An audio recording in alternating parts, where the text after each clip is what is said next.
Hello, hello. Can everybody hear me? How's everybody doing on this Saturday night, day, whatever it is for you? How you doing, everyone? Hello, Ahmad Ali. Oh, wait. You might not actually be here, but still, hello. Oh my God. Hello, Y. How you doing? What's up? Welcome to the stream. I hope everybody's having a good Saturday. Or Sunday, whatever it is for you. We're gonna get started in a second here and do FURINA'S story quest, because I have not done that yet. We were supposed to do it last week, but I was like, I'm kind of tired. We're not gonna do it. So in usual fashion, I just disappeared without saying a word. What's up, Soleil? How you doing? Welcome to the stream. I am very excited to do this quest because I've seen what's it called, the little animated short, which is why I put a still from that short for the thumbnail. Wait, where am I supposed to go? Oh, it's over here. And the short was really nice. The music is so good. Oh my goodness, beautiful, just gorgeous. So I'm really excited to see kind of the resolution to what happens to FURINA, because like at the end of the Archon quest, like nothing happens, right? With her, at least. She just is gone. So I hope this resolves a lot of things. I wonder what the rest of the Harbingers are up to. Plotting and scheming on an I'm doing all right. I'm doing all right. My birthday was yesterday, so I had a good time. Didn't really do much, but I saw a movie and went out to dinner. My brother took me out to dinner, so that was fun. Stabilize. So I'm kind of just enjoying my birthday weekend. You can consider this my birthday stream.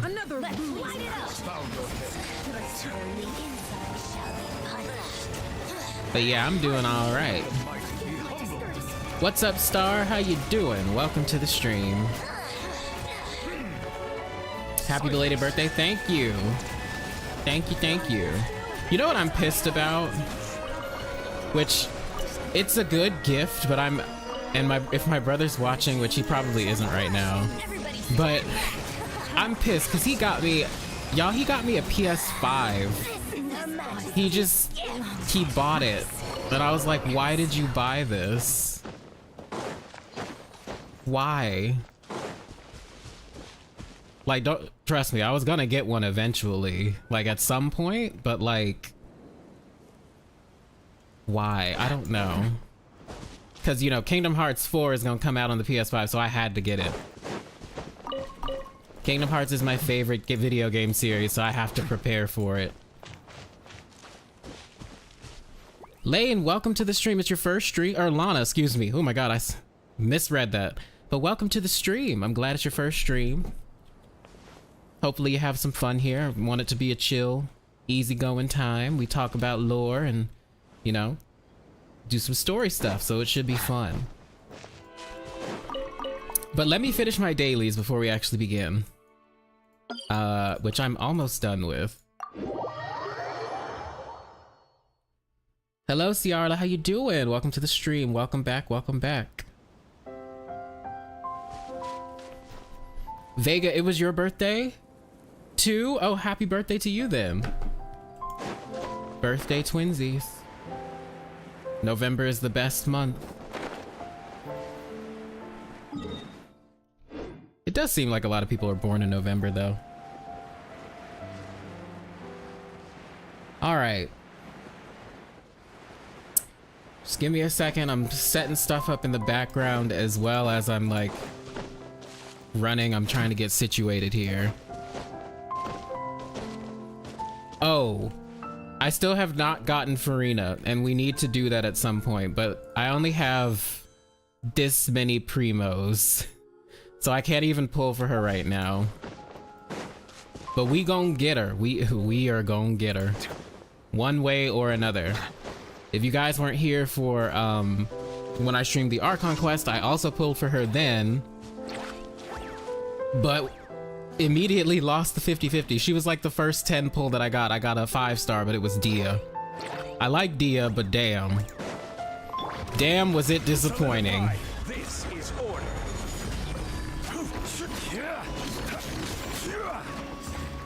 So what you all think of Furina after the story? Yeah, actually, yeah, I want to hear what people's thoughts are about Furina. I'm saving mine until after we finish the story quest, so I can get, like, you know, a full little view of her, right? But yeah, what'd you guys think? Everybody stand back. I will say though, I've liked her since day one. Like there hasn't been a moment where I've disliked her. But I know there are mixed opinions online for sure. You lost your pick. You lost. Oh no, you lost your 50-50 to Tignari. I'm so sorry. But then Furina came home after the next 30? Okay, well that's good. Congratulations. Must protect Furina at all costs. I agree.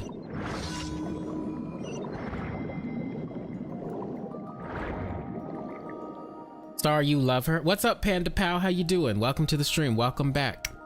You love her, but gosh, Lenny's trial made you really hate her at first? Oh. Uh-oh.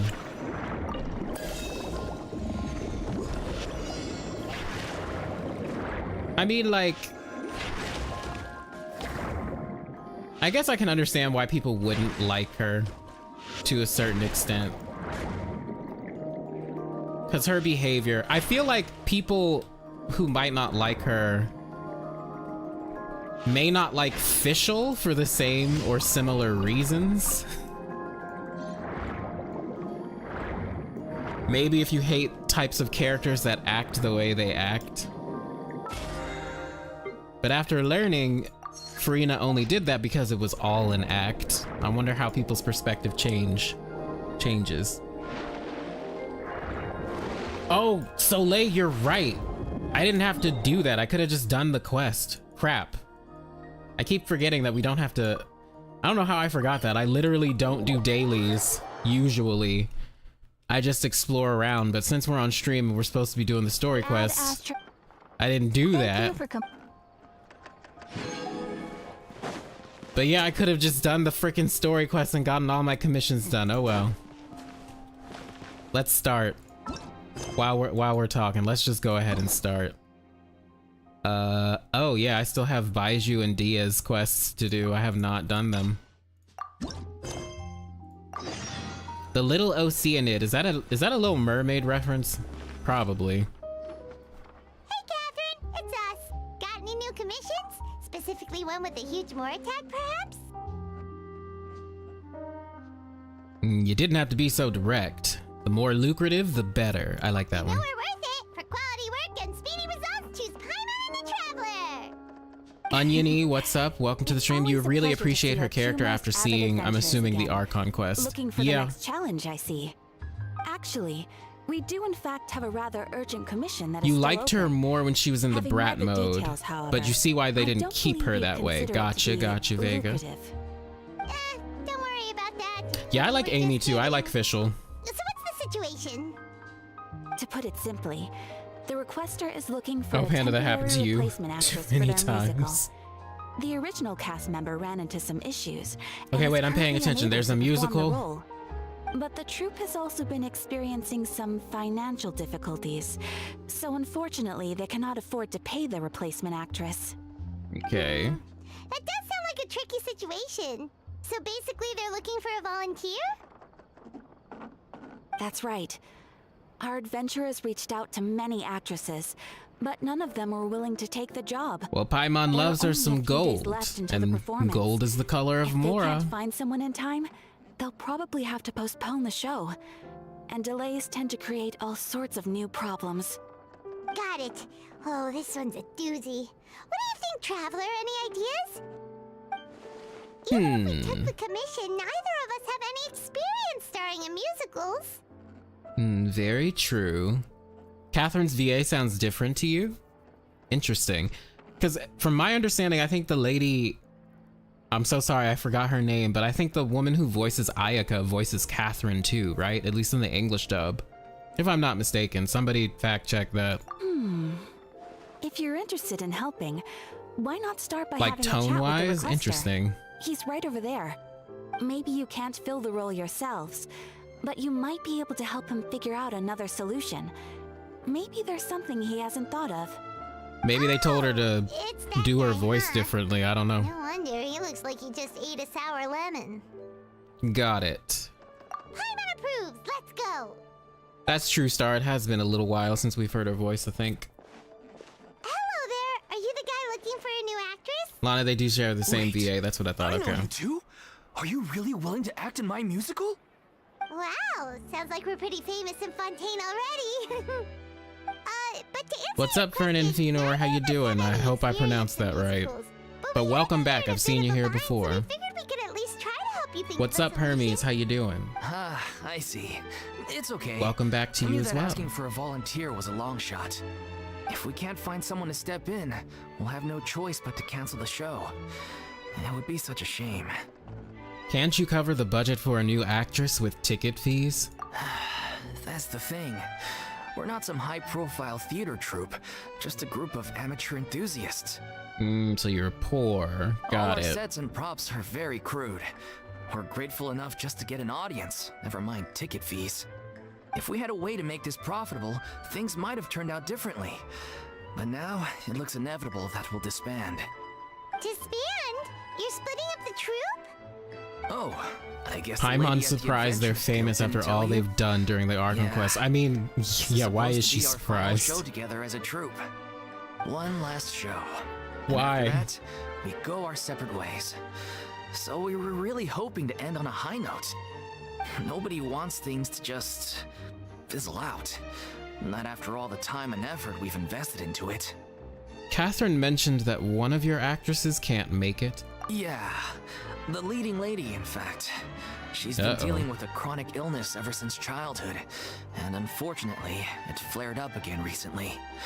It really drains all her energy, so she's in no state to perform. The show just won't be the same without her.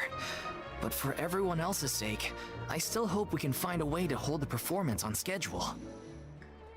Got it. We have a clearer picture now. They don't have an understory or anything? Come up with any ideas? What if we sponsored the show? Hi, Leo, how you doing? Carrying. Liao, how you doing? Please, Welcome there's no to the need to go that stream. far.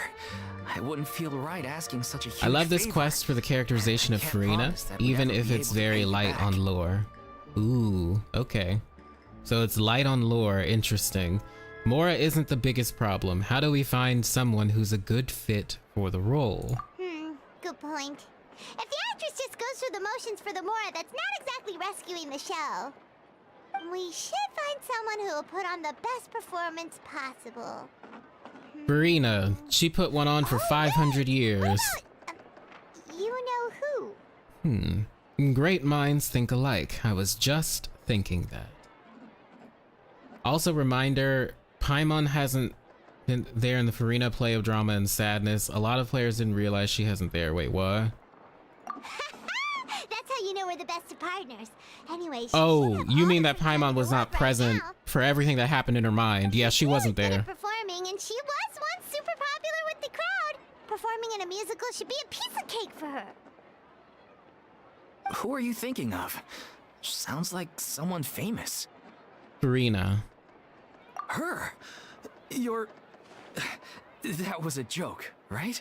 Nope, we are being No, totally Paimon serious. doesn't actually know if she's performed on stage before, but Paimon's pretty confident that she'd be really good at it. You're not wrong there. She has actually performed in a number of big-name shows before. They were one of the reasons she was so popular. People are Even really if she's angry no at longer the Paimon for this Hydro Archon, quest? It's not like she's suddenly a commoner. She's still an idol to many people in Fontaine, including myself. I just think Lady Furina might feel a bit out of place in an amateur troupe like ours. So, like, people are pissed at Paimon for what? Well, that'll be interesting. Don't tell me, but we'll have a conversation after the quest. You want the show to go ahead, don't you? Are you prepared to do whatever it takes? Well, yes, but... Fair enough. I mean, if she was actually willing to, then of course I'd be honored to have Lady Furina star in our show. I'm sure the rest of the troupe would be delighted too. I'm sure everyone in our troupe has probably dreamt of performing on stage with her one day. Of course, it all depends on whether she's interested. She might consider this opportunity beneath her. No point in stressing about that. We'll only know if we ask her. And besides, things are different now. There's no reason for her to be all high and mighty anymore. Let's go. It'll be good to check in on her anyway. Where is she? Where even is she? Does she still live in the palace? The Palais Moret or whatever it's called? I know I said that wrong. Thank you for your help. I guess I'll just stay here and wait What's for up, the Nix? good Welcome news. to the stream. Good luck. Wait, where does Furina actually live nowadays? Oh, see, I should have just shut up and let Paimon talk. Moved out, right? She asks As it all the happens, questions. I have her current address here. I can provide it to you. Oh, thanks, Catherine. Ooh, when did you get here? She just walked over. I Literally. came over when things were starting to sound more promising. I thought I should be at the ready in case my assistance is needed. It is my duty to support commissioners in any way I can. Thank you. Yarla, ma'am. for the most part, I thought Thank you Paimon was so much. fine. Okay, I actually think they've done better with her in Fontaine than previously. Okay. Alright, so we gotta find Furina. Where's she at? Where you at, the little oceanid? Oh crap. Oh crap. Alright, so we're on a mission to find Furina so that she can play a part in a musical. Great. And I guess she lives down the street. Did Catherine really give us the right address? She lives here? Looks like a pretty big house to me. Not that there's anything wrong with this place. It's just, a bit of a step down from the Palais Marmonia.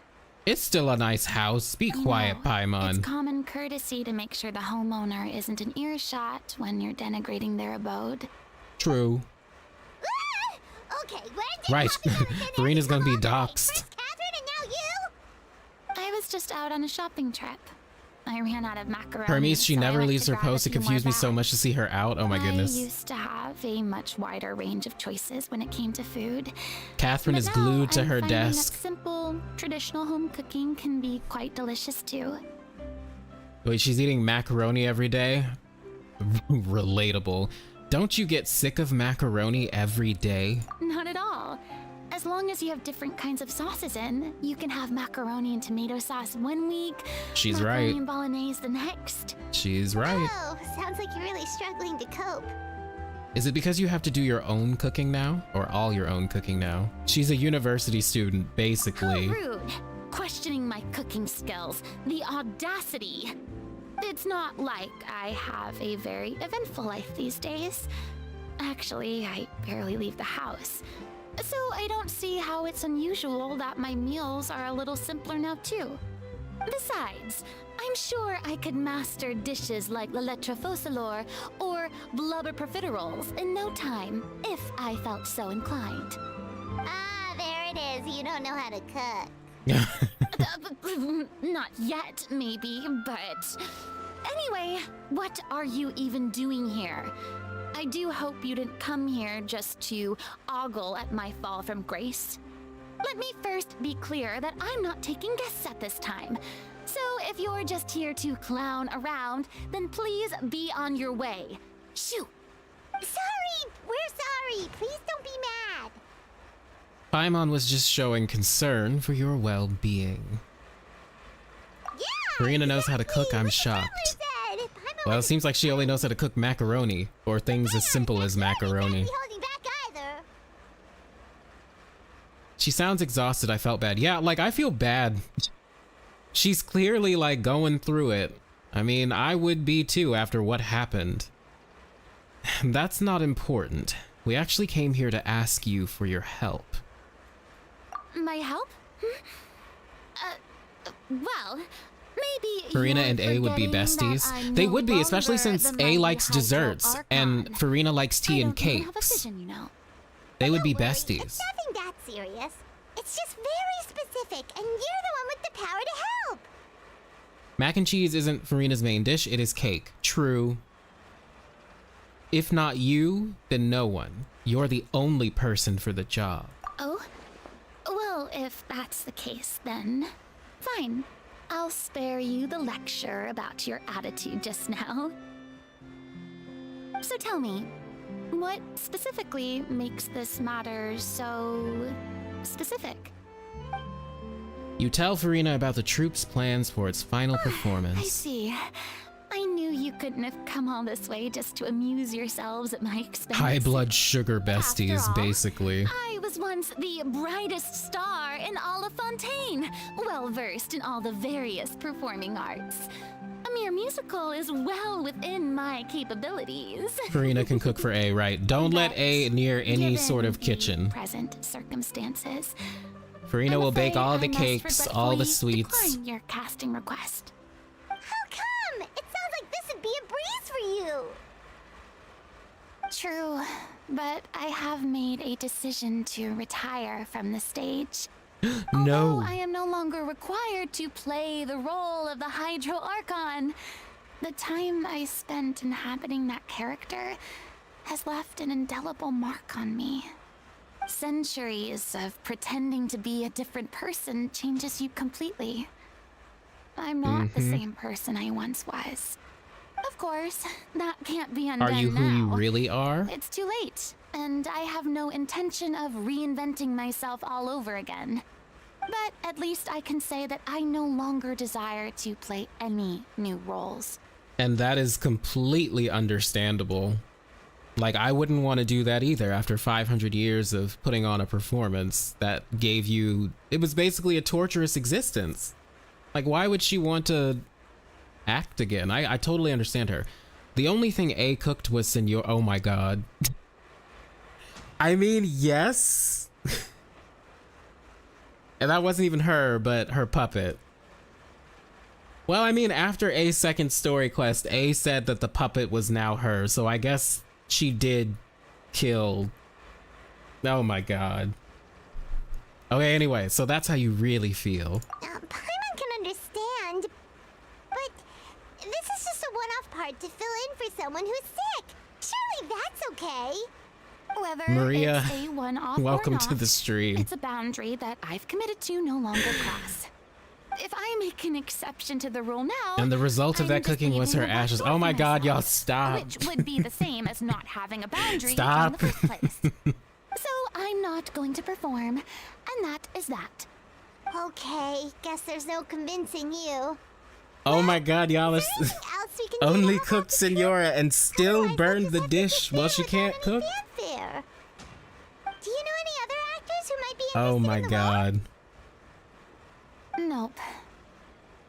role? Short and to the point. Okay. I've never been great at maintaining relationships. Besides, anyone I've ever worked with probably couldn't wait to get rid of me. Since I'm just an ordinary person now, they'll probably just laugh in my face if I go asking them for help. You shouldn't assume the worst of people. What's wrong with making one exception? Look, I'm sorry, okay? I'm sorry I drew a line in the sand without thinking about every possible grain on the other side. Well, is there anything else we can do? I love this performance A really and means a Senora lot to the roasting guy me we're too, to be working honest. for. Have I not made myself clear? You're barking up the wrong tree. I don't want this job, nor do I know of anyone else who would. Sorry. I didn't mean for that to sound so harsh. I wish I could help, really. But if I thought I had the answer to this problem, I would have said so by now. It's all Aw. right, Farina. Paimon just wanted to make sure we tried everything. Oh, everyone in the troop will be so disappointed. Well, it's not really Farina's problem. She definitely has reasons for not wanting to do this, so let's try to come up with a plan B. Yeah, I guess that's all we can do now. All right then, we'll see you around, Farina. Toodaloo to you, too. I'm going home to take a rest now.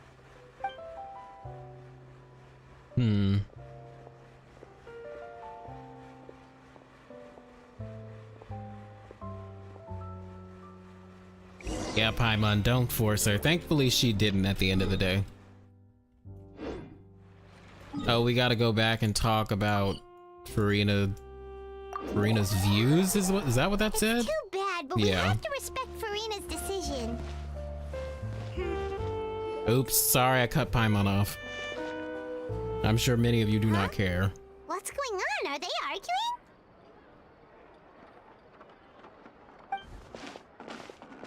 That's besides the point. I'll ask you again.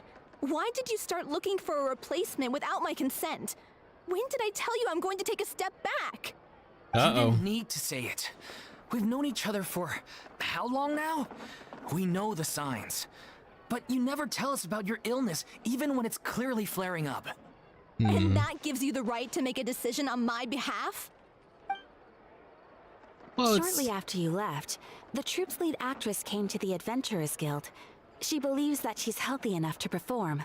She probably isn't. Excuse me, but can you both take a moment to discuss something else for now? The adventurer assigned to your commission has returned. Reminds me how you hear that actors have to decompress from strong roles because they embody it so much. Yeah. So, how did your It can take a conversation toll with on Furina people. go?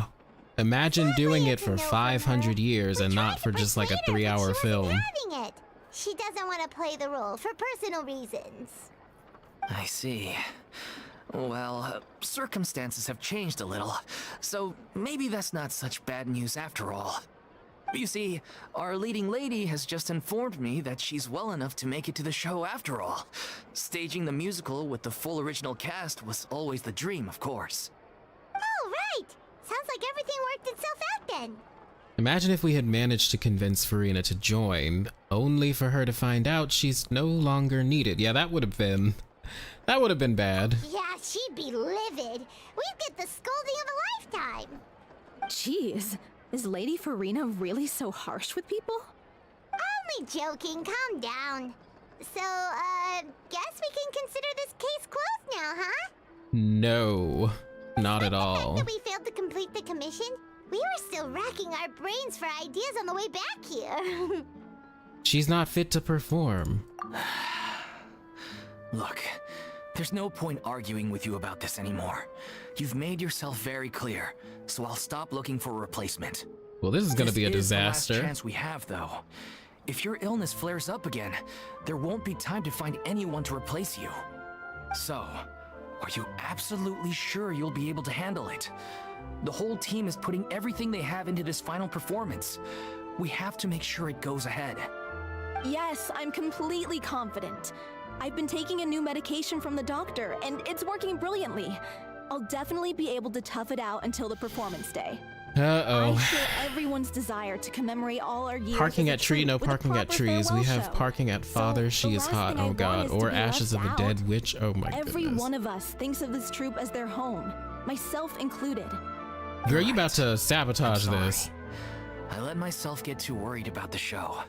I should have asked for your permission first. Like, I agree, but she should turn it down. Sounds She's... like the show will go on. I mean, she is also human. Imagine living for 500 years with a human mind. It's not... Yeah, it's also not good for your mental health. Yeah, she was in torture, like pain. Paimon, wait here a second. Sure. Oh, she's eavesdropping. So you want to play the role. Hey, how did you... I was just passing by because I realized I forgot a couple of items on my shopping list. All right, I'm coming. No need to drag me. She's so adorable. At least she isn't suffering mental dementia, unlike certain blonde dude that only appears 1 year to dump lore. True. One and all, I couldn't help but overhear your conversation just True. now. Furina? Didn't you say you were gonna take a rest at home? What are you doing here? I was just ever so slightly concerned about the situation you mentioned. Yes, a teensy bit concerned, that's all. When DK. you came to talk with me earlier, I jumped right to explaining my position. What's up, and Dish said Wagyu? some How you strongly doing? worded Things. Welcome to the stream. And An hour all late. before I even had Don't a worry, full we're not that grasp of far the into situation. this. Anyway, I just feel a bit bad about how it went down. I'm sorry, Paimon. Wait, no, you're like 30 minutes late, not an hour Totally late. fine. Paimon didn't take any of that personally. Then why didn't you just show yourself? Just like Lore Santa, yes. You really have a knack for asking the most uncomfortable questions, don't you? I felt very sheepish, having had a change of heart after flatly refusing you. And then, to make matters worse, you caught me. But in any case, it sounds like the issue has already been resolved. Actually, I'm interested to hear Dane's thoughts on the Dragon Sovereigns. You know what's interesting? I think it's funny that they have dropped all this dragon lore, right? But before this, we got lore on the Sinner, right? So it feels like they did that intentionally because... How should I say this? While I think Nibelung is likely to be the Sinner, I also think it's not him. I think it's Ermin too. In fact, I think Ermin and Nibelung are the same. And I think we're about to get a whole bunch of more dragon lore when Dane comes back.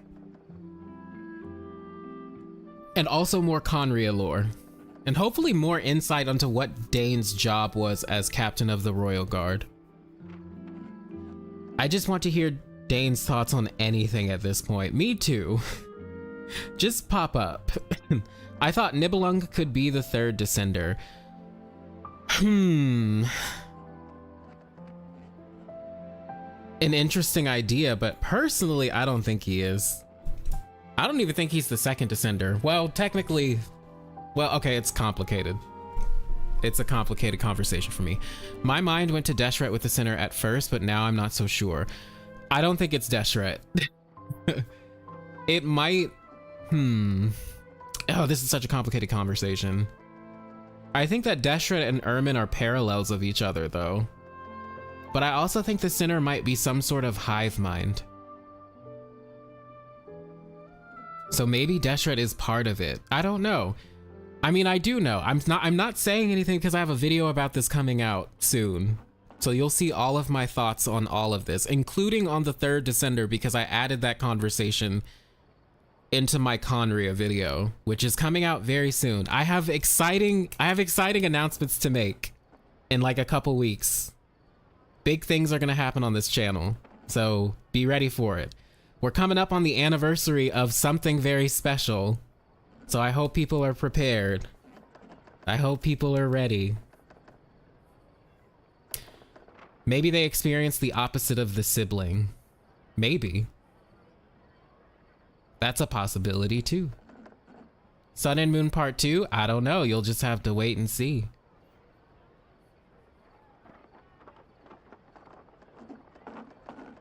I'd really like more on the Traveler's sibling. To be honest, me too, because we know very little about what's been going on. I mean, we know some stuff, but I just feel no attachment to them because they're barely there in the story. Fair. As an actor, I can't imagine acting for 500 years. I feel bad since she needs to stay with one role for 500 years. Yeah, Furina is like can't imagine what that's like. If anything, like, learning that she did this for 500 years made me like her more. Piero, I think they are about to start introducing the concept of a trinity. You mean in terms of, like, the gods being a trinity of sorts? I mean, they kind of already have. You mean like in the main story? I hope so. I hope they start talking more and more about trinities. And I hope more and more we get more to conversations about, like, the Shades and the Moon Sisters. Like, being mentioned by name. The Sinner could very well be a hive mind, considering hints from other quests. Yeah, that's like... You'll see what I have to say about it. But yeah, that's kind of like an area where my mind is. Okay, anyway, Furina, story quest, back to this. Yeah. When they said they were gonna ask for your help, I almost had a heart attack. I mean, how could we be worthy of having Lady Furina star in our show? There's no need to think like that, and no need to keep addressing me as lady. Just Furina is fine.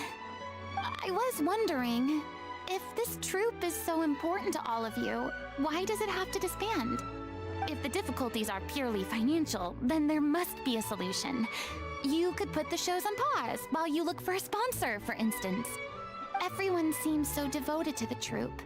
I'm sure if you keep chipping away, you'll find a way through. We all want to believe that, but some things are just beyond our control. Yeah. Everything's been going downhill ever since we lost our director. She was the heart and soul of our troupe. She kept us going. Her name was O'Reilly, and she was the founder as well as the artistic director of our troupe. And tragically, she was a victim in this serial disappearances case. What? That's actually how I recognized these two.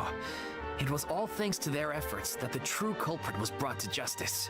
Oh. But still, Nope. no sentence can bring our director back to us.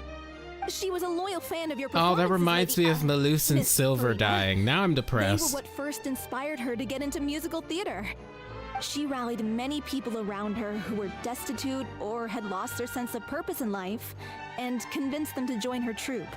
She wrote her own scripts, acted on stage, and mentored each and every one of us. People loved our performances back then. We seemed to be going from strength to strength. There are a lot of 3 Things seats. were really looking DOA up and for Mount us. Outsang. And then Outsong? disaster struck. I know I pronounced that wrong, but you know Yeah. what I'm talking about. Sumer After the that, Oasis, Fontaine the entire ice skating troupe rink. fell into disarray. Does None of Mond us and know Inazuma anything have about anything script similar? writing, let Probably. alone how to handle the business side of things. Wait, let me We've been think doing the about it. best we can, but despite our efforts, things are slowly but surely falling apart. It's agonizing, but ultimately, we'd rather end things now on our own terms than stick it out to the bitter end and watch all our dreams turn to dust. Oh, Well, I guess, okay, so Mondstadt does have the theme of 3 in terms of who ruled Mondstadt. There was Decarabian, Venti, and then Istaroth allegedly they worshipped as well. So there's a trinity there. And then I guess 4 if you consider Andreas, but he wasn't really the god of the people of Mondstadt. As for Liyue, you could consider the Stove God, Morax, and then Guizhong. Those 3 gods were involved in Liyue's people, right? Or involved with Liyue's people. So they have a theme of 3 too. What a terrible waste. A gifted artist from humble beginnings who achieved so much and no doubt had much more to give. And then her life was so cruelly taken. I suppose Oh wait, what it's about fair to say Inazuma? then that this final show, besides being your farewell to the stage, is also your final gift for her? Yes, exactly. We all miss her terribly. Well, good thing I followed the traveler here. After hearing this tragic tale, I guess it's can no longer Orobashi, stand by and do Makoto, nothing. and A? Farina. Those were the I 3 know main what you're gods of the thinking, region? But I by no means plan to cross the boundary I've set for myself. Besides, they're no longer looking for a replacement anyway. I can, however, provide some artistic guidance from the vantage point of a highly experienced audience member. But only if you feel this is something that would help, of course. Oh, most definitely. We'll take any guidance that you can give. We unfortunately don't have any budget for a consultant, though. DUA also Will had the that tea be a party problem? area with 3 chairs, like I another don't location where need there are any 3 chairs. compensation.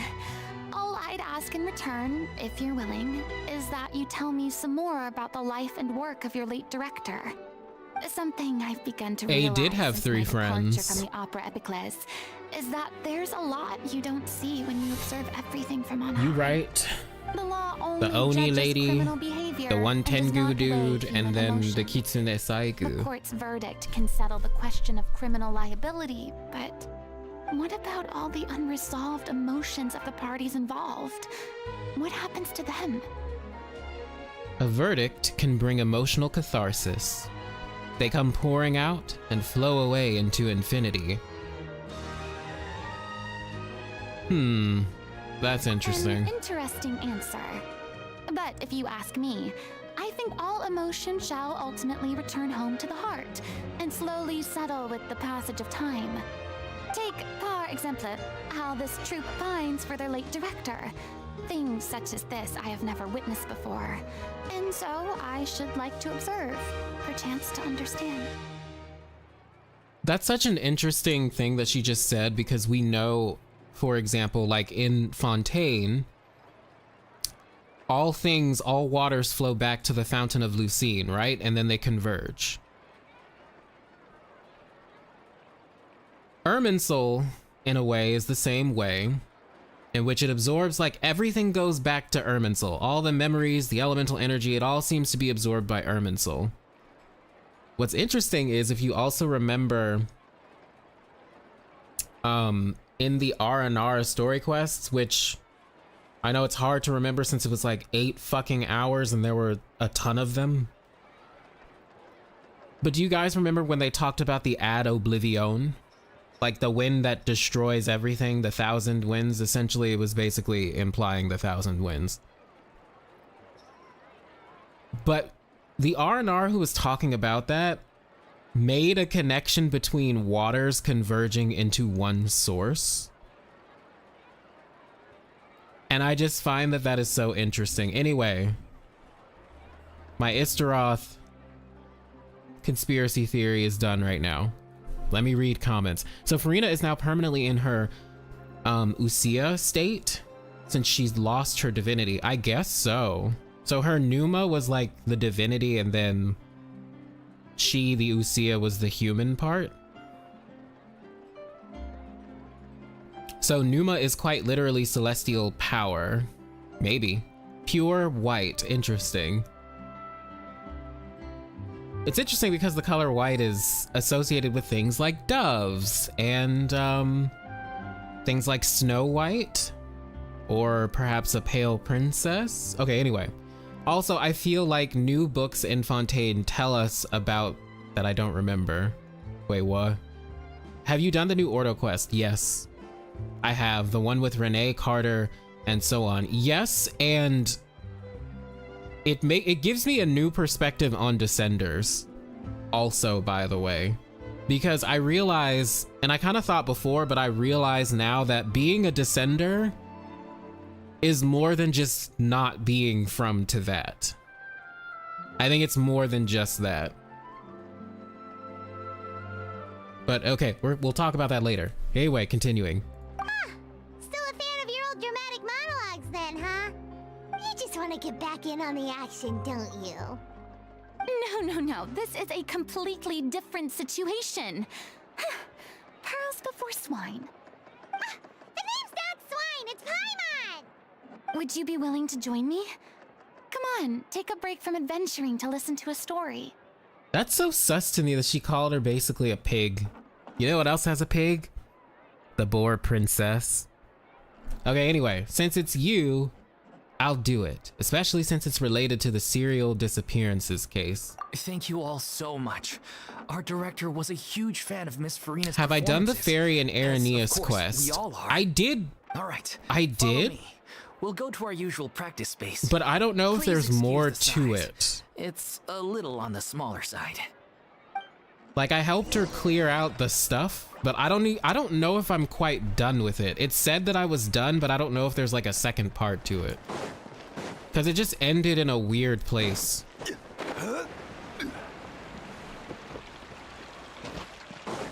Did you notice after making the primordial water flow into the device, you could collect weapons and artifacts from it, as in people were dissolved in it? That's so interesting.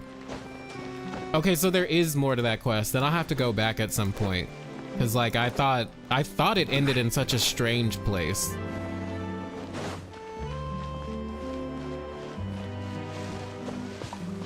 Thank you for telling me that, because I was so confused. LOL, Paimon is a pig. Yes. That's so interesting, actually, Ciarlo, what you said about the primordial water flowing into the device and that you could collect weapons and artifacts from it. And again, interesting, kind of like we do with Irminsul trees, right? Again, with Irminsul being the same as the Fountain of Lucine is interesting.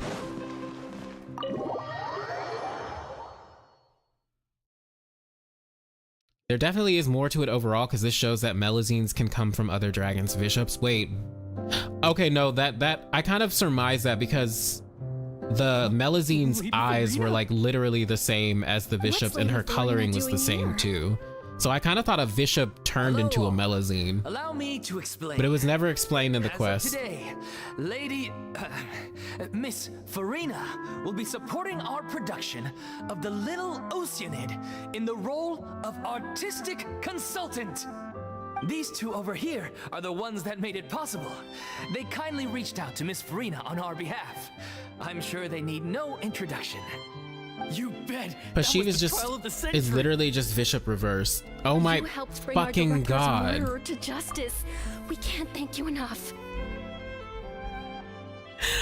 Oh my god, I didn't even fucking realize that. That's so... Ugh. It's like an anagram.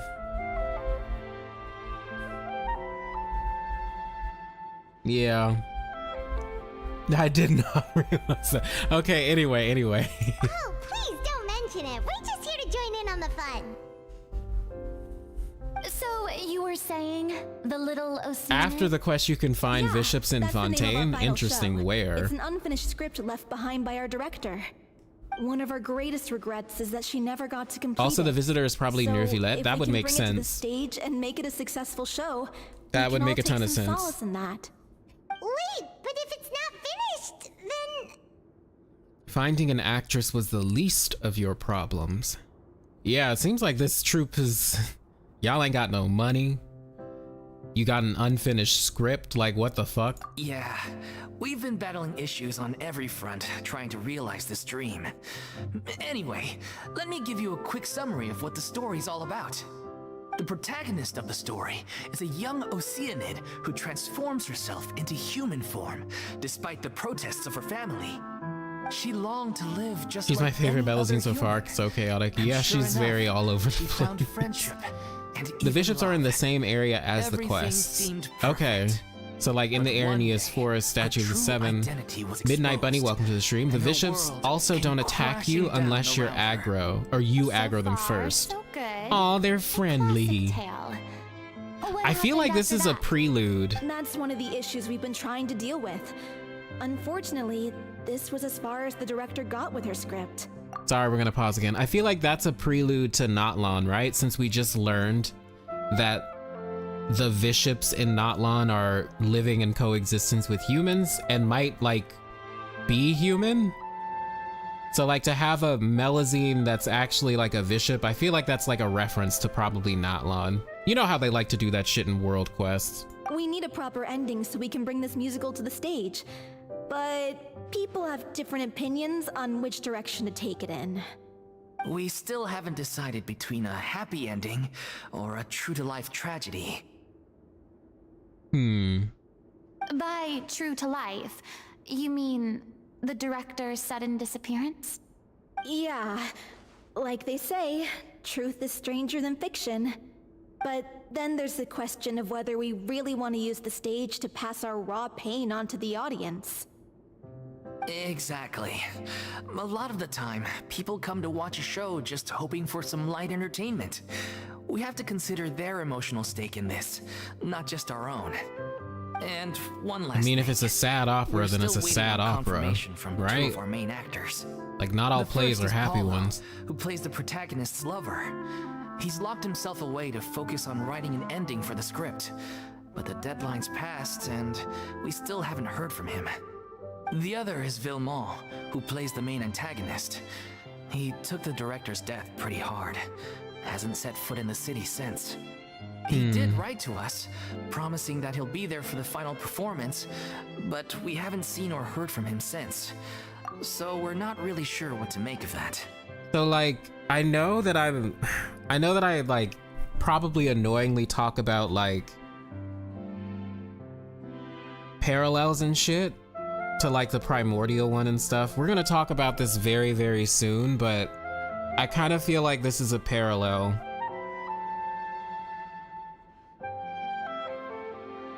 Like, the main protagonist's love interest, the main antagonist, and then of course the woman who disappears.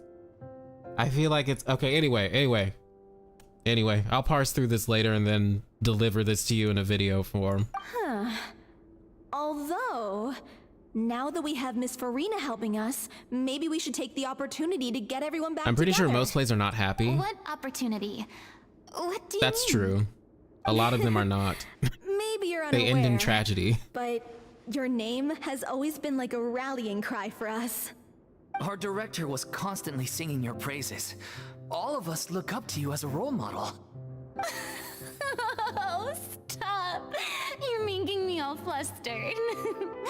Although, not in a bad Friendships with way. Melazines, friendships with R&R, friendships with dragons. We are Disney princesses or a Pokemon trainer. True. They have their doubts about whether the show will You are never really go annoying, Onion. ahead, I like how you see the thematic considering all the parallels. issues Michaela we've likes been doing facing. that. Likes to do that. Yeah. But one I'm by glad you one, enjoy all the that. obstacles are being removed. Because I feel like I talk about Now it is all the time time and it to doesn't rally the translate well troops. for some people. Makes sense. Okay, priority number 1, let's check in with Paulo and see where he's at with the ending.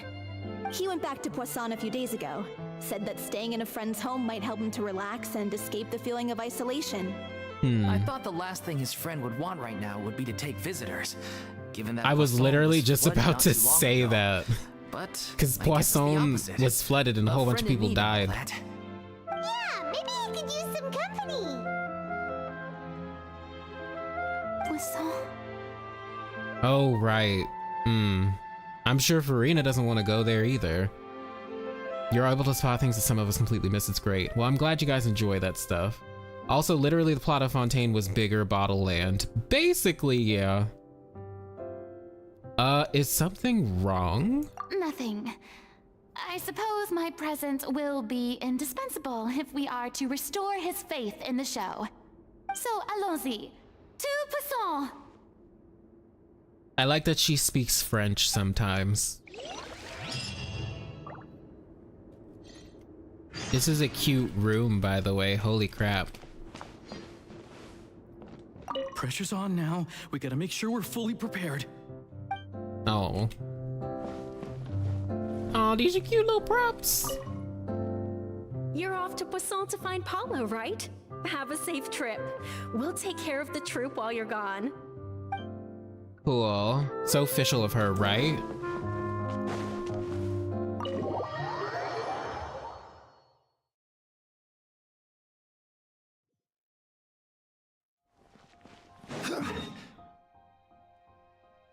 All right, let's go back to where everybody drowned. Where Malus and Silver. I'm still so upset about that. I loved them. Of all the freaking NPCs to get rid of, the comedic relief. At least Furina doesn't need someone to translate her, though. True. If I remember correctly, this is where he's staying. Who is it? It's me. Is the script ready? You came all the way here for that? All right. Every single Forget time they that say for now. croissant, I can't Just help come but on out. laugh. We've got some great news. Nice try. Look, just give me some time, okay? I'm just wrapping up this last part of the script. I'll be out once I'm done.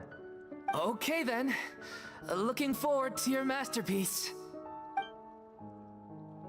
So, as expected, Poisson. he's missed the deadline. The ending is And that is why you should watch multiple lore channels. Yes, watch all the lore channels. Even the lore people watch multiple lore channels. And make sure we agree on it. Someone told me It's always good to see other Poisson. people's perspectives I assumed it was a case because of 9 mistaken times out of 10, identity, but someone saw sure something that enough, you did here not. You are. And Furina, too. I was wondering if we might run into her. Wait, So they you're added a here for Paulo? grave? Looks like he could be a while. I need so to go feel see free to this. take a Where's the stroll around grave? town in the meantime. I've made all the arrangements already. Has you watched so many it's lore okay. channels? Great. We can just Good. wait. That is a good habit to do. Thank you for being so considerate, Or Miss to Nadia. have. That sounds wonderful. We'll take that stroll. It would be cool if they appeared as Hydro Eidolons. Are you? Yeah, there's like a ton of lore channels. Things in Poisson now. Any better? Things are on the mend, but it's a slow process. Some people may never recover from the trauma they experienced. I'm sorry to hear that. I wish there was something I could do. Please, must our conversations take such a depressing turn every time we meet? We all have painful memories, but we don't have to let them cloud everything we do.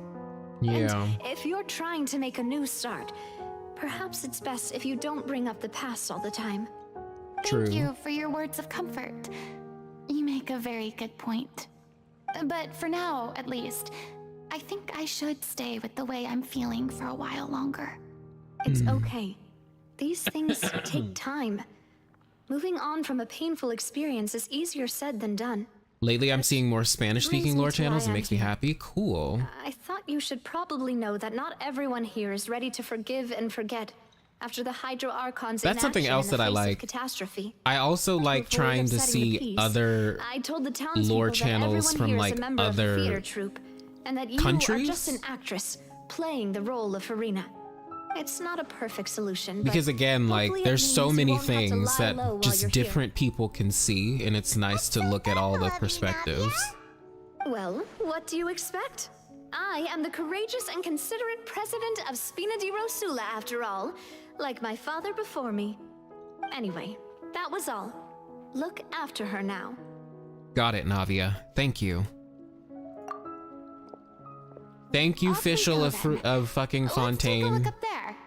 I don't have any friends that I can be. Some of you might be confused by that. Don't worry about it. Maybe she's right. You're the closest thing to friends that I have.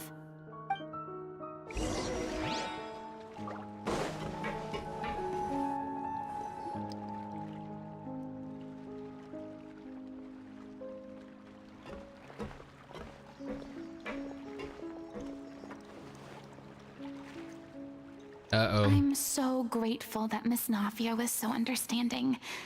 To be perfectly honest, I didn't know if I was ready to meet her. It's always easiest to just run away from your problems. But that never fixes anything. You can't get around the obstacles without facing them. So that's why you were nervous when they brought up Poisson. Yeah. I'd be lying if I said I wasn't scared of coming back here. Still, I felt it was something I had to do. As I was saying before, I want to see for myself the things that I never could in the past.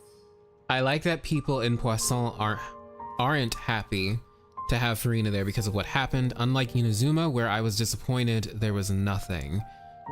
I 100% agree with you. I find that it was really weird after the Inazuma Archon quest that, I guess outside of Watatsumi Island, I'd say, because Kokomi still had kind of like an attitude, right, with the shogunate.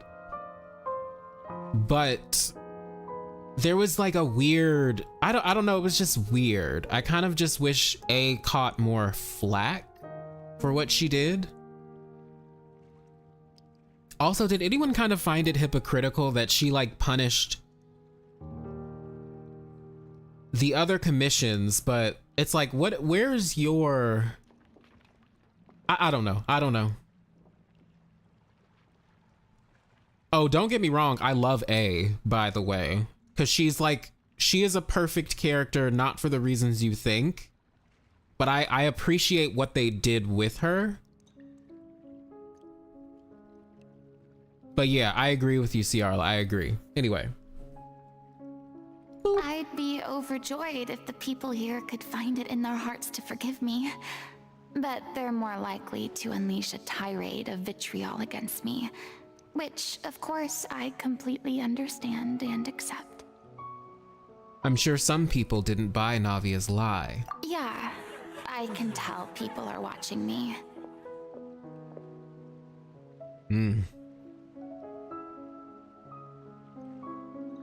I'm sure some people here see the idea of someone coming to Poisson dressed as the Hydra Archon as extremely disrespectful. I used to be terrified of the gaze of other people, especially when they had suspicion or resentment in their eyes.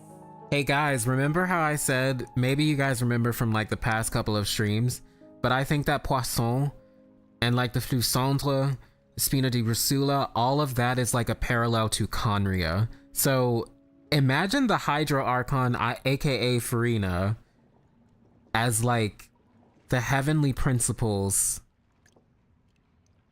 visiting Conria after everything's said and done, and everybody looking at them with hatred in their eyes. Inazuma Archon Quest was really just a flop overall. Yeah, it wasn't handled well. Rio Berry, also welcome to the stream, unless you've been here the entire time, but welcome.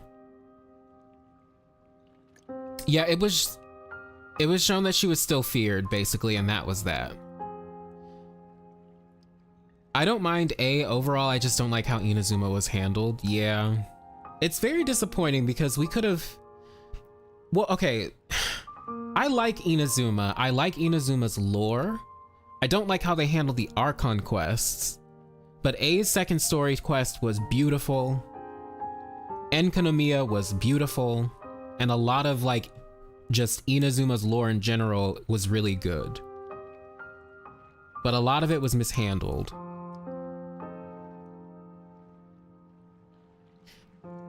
A and the Shogun got so underdeveloped, fault of the writing and pacing, but also how they gave him the worst first story quest. Yeah, I agree. Here's the thing, I find things to appreciate about the first story quest. Like, I didn't hate it as much as a lot of people did because honestly, I think beyond and what it might represent, and I get excited by that. But I do agree, like, there were things about it that just didn't make any sense. Furina isn't at fault, but the people in Poisson lost people, lost loved ones, and she even if acting, she was their Archon and she didn't save them. Right. So she does have some, you know, culpability in this. Yeah, poor Navia and Furina. They're just two people in pain.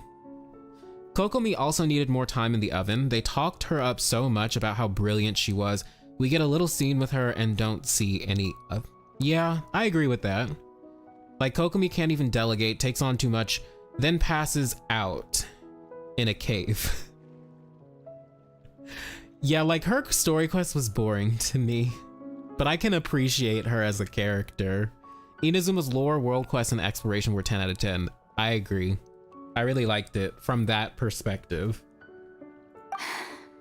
I guess I wasn't quite ready for this after all. I'm not surprised you're making yourself go through all of this. Maybe you've taken on a bit too much in one go? Me too, it's not like you. I'ma go with this one. What do you mean by that? You expected me to just keep running and hiding from my responsibility forever? Look! There seems to be a crowd gathering over there. They're not staying quiet either. Probably time we made a move. Probably time, yeah. How about we check out Spina di Rosula's ship? We should have a view of the whole of Poisson from there.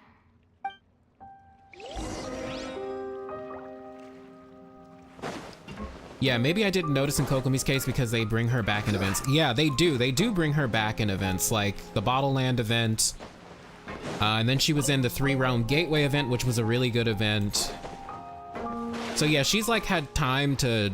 Oh, and then she was also in, what was it called? The Irodori Festival.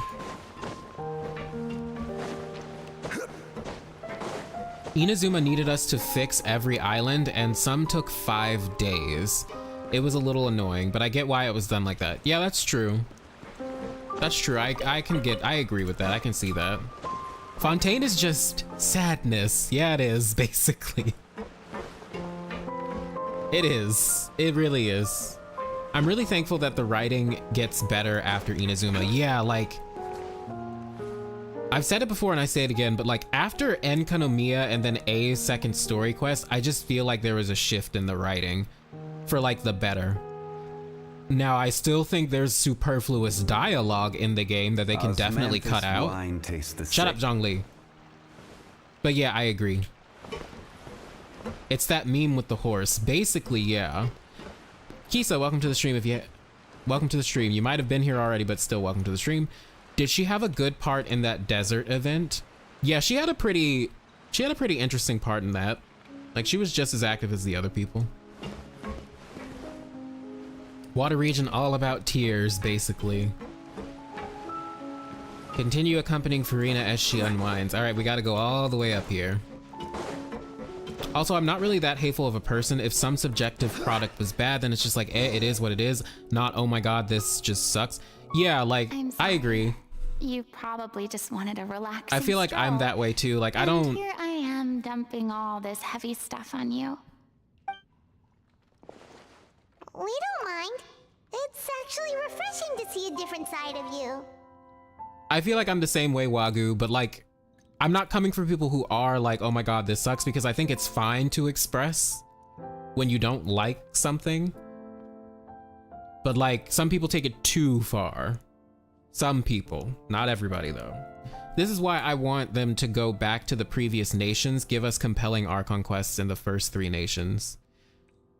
Yeah, that would be nice.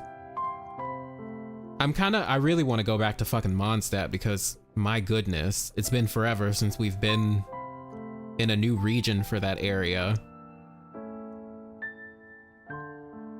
I know why it was that way, but it's still sad. I know this sounds crazy, but maybe they rewrite the story and main story like last part over. I can see them revisiting it at some point. No, yeah, there are definitely ways where they can go back or like revisit things they've already, you know, brought up and kind of just flesh it out a bit more. And in a more palatable way. Yeah, give us Venti's second story quest. We've been needed that. Like, holy shit, it's been too long. And Mon does have a lot of space to expand too. Yeah, like we need Dornman Port. We need the Dandelion Sea, if that's like a real place. I know a lot of people have theorized it is. Hopefully it is, because it sounds like a cool place. Yeah, Venti very sus. If you ask me, he's the third descender, but anyway. No, I'm not explaining that right now. The tea in Fontaine is trauma, yes. I agree. Great. Well, I appreciate your company, so please don't disappear just yet. To be honest, every nation is fucking depressing if you really think about it. Like, every single nation. I have a hard time facing up to who I used to be. As I stand here by the ship, I can't. Oh, the Yoimiya and Klee interactions were adorable. One after another, people were taken by the water. All those treasured lives and memories washed out of existence in an instant. They thought their god would protect them. They had absolute faith that when disaster struck, a divine power would save them from harm. And all the while, I played my part to perfection to convince them that was true. So going back to what I said about remember the parallels here, think about the heavenly principles. Think about all of the disasters that have happened in Teyvat. When the second who came arrive and all the illusions and everything. People from Enkanomiya and the unified civilization. How they begged the gods for help. How they hoped that they would be saved. But they just weren't. The way that the Primordial One quote-unquote saved the world is by sending down the divine nails, allegedly, but that also ruined shit, right? It's just very sad.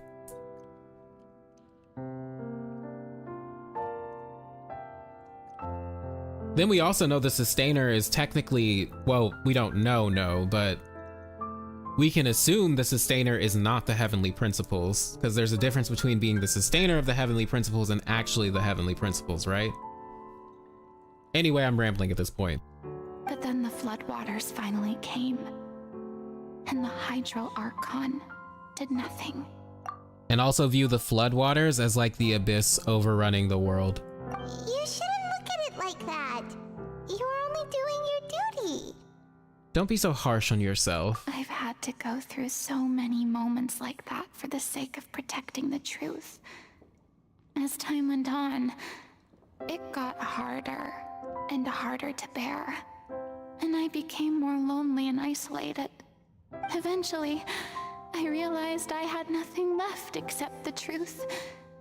I became terrified of completely failing in my task, and was haunted by the thought of being left all alone, weeping on my throne. Fortunately, we were able to avoid the worst-case scenario thanks to the help of heroic individuals such as yourselves. Everyone rose to their responsibilities. With the help of a descender. And I finally regained my freedom. But on some level, freedom also means no longer being needed. I have no further use to people. That's I very would have dark. never imagined you'd see it that way. Think of your freedom as your reward. Well, it's not really a reward. It is, but it's like also kind of... After going through 500 years of this, and then all of a sudden it's just over. You no longer have to play this role anymore. But you sacrificed a lot just to keep the truth, just to fool the heavenly principles, which technically Furina was kind of unaware of a lot of what was going into that.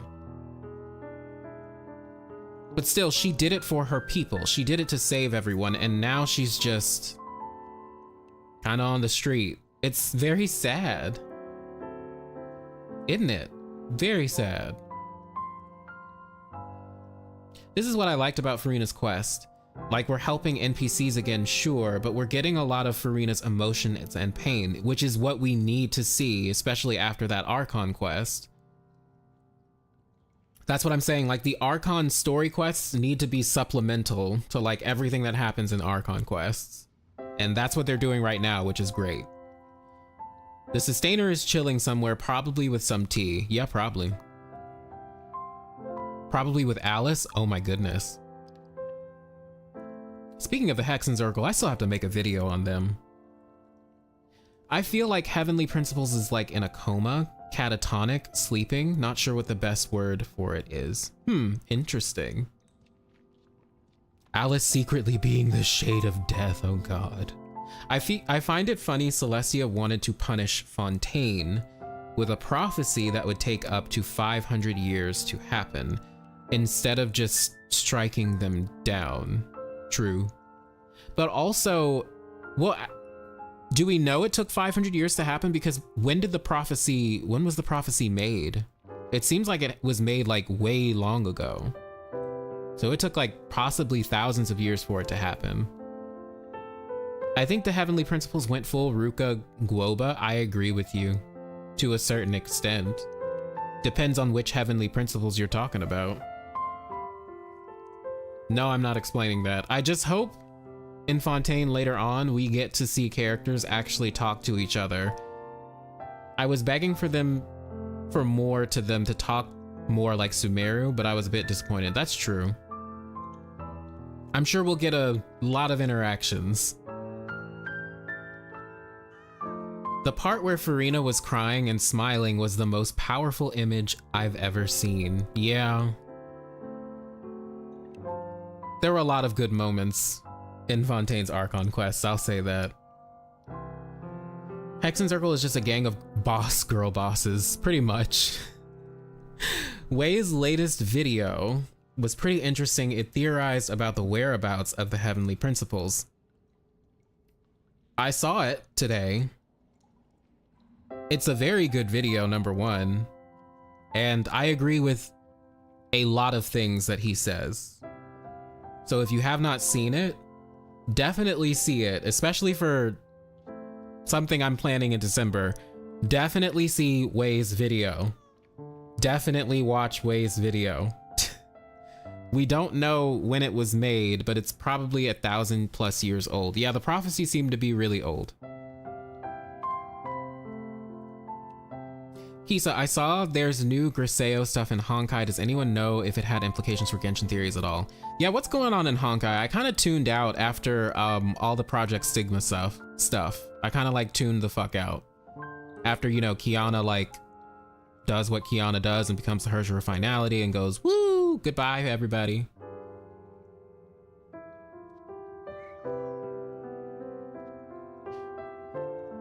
All right, wait, okay, let's continue. Reward? Because now you can finally speak your heart. That's right. You don't have to be anguished or alone anymore. I know it's odd to say, but I do see A in Furina, because this is very similar to what A went through. She isolated herself.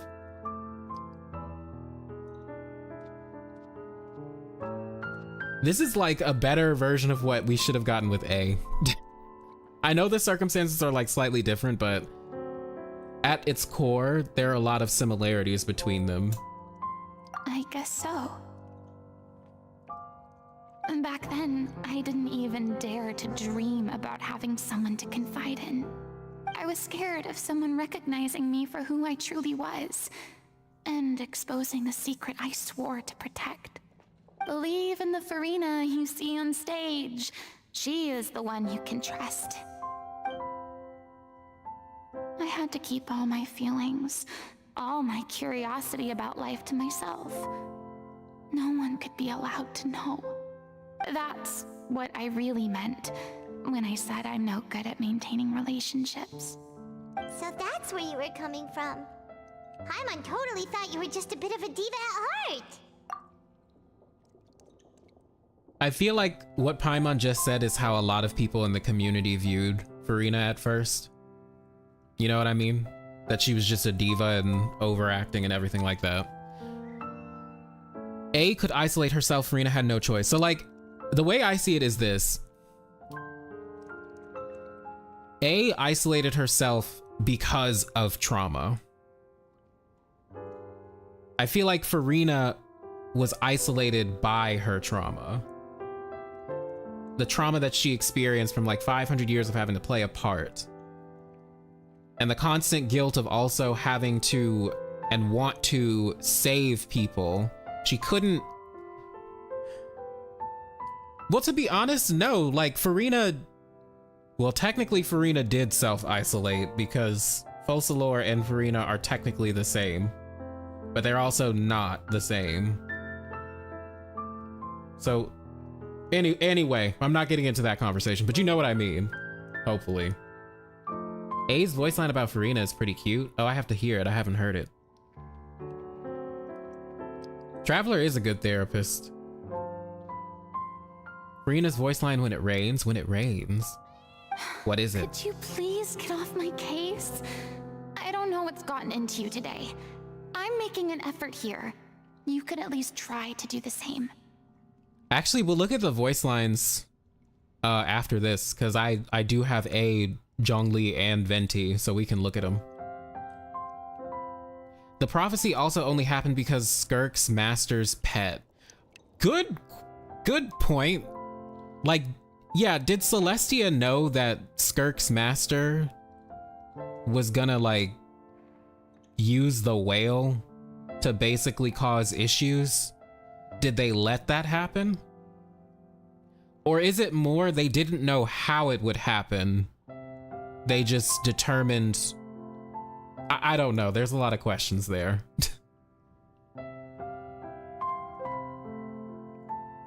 Oh wait, what Paimon meant to say was she doesn't like to see you so down. Do you feel better, having gotten all this off your chest? I do. I once had nothing but the truth, and now I'm finally free to live my own life again. And even though I have no idea where I'm going right now... The whale probably just accelerated the prophecy. Here's the thing about the whale that doesn't confuse me, that we never got any clarity on. Child had a dream of this fucking whale. So like, what's the connection? And also that does make me wonder, did Celestia know about the whale?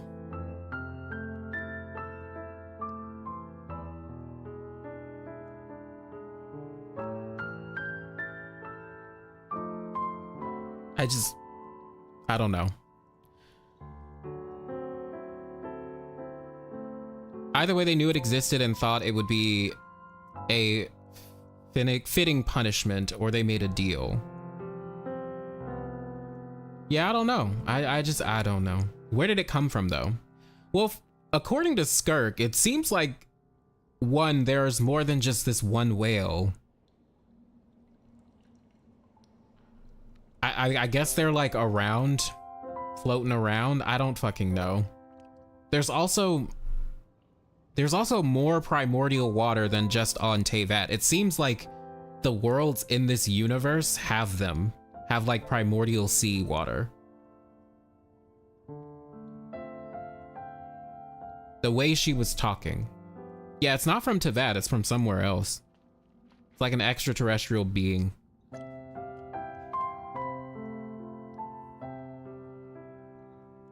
But then again, if Teyvat is a continent and not a planet, then does that mean the whale is just from a different part of the planet?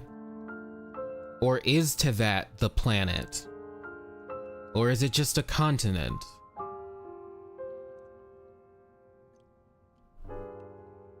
Okay, anyway. At least the choice is in my hands. All right, it's about time to head back. Paulo should have finished the ending by now. Sure. Okay, let's head back and check it out.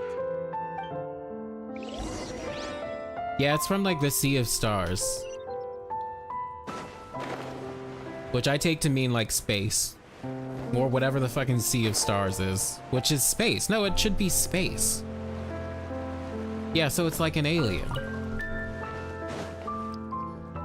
Yeah, there's like too many questions. Watch what you eat. You're supposed to be cutting down on fried foods, not wolfing down copious Skirk also mentioned the quantities of prophecy fish she and never chips, goes above you know? world. Yeah, so who told her? Come Her on. master? It's not every day we get to dine When it was at her Spina master's di Rosula's pet? expense. Maybe, I don't know. Can you believe how generous she is? I'm not about to pass on free food. Anyway, my character doesn't need to be slim and good looking. That's your job. Are you kidding me right now? How misogynistic. It's not your character's health I'm worried about, it's yours. I've spent my whole life battling the effects of ill health, and it kills me to watch you willingly ruin yours by filling yourself up with junk all the time. Oh no, looks like they're arguing again.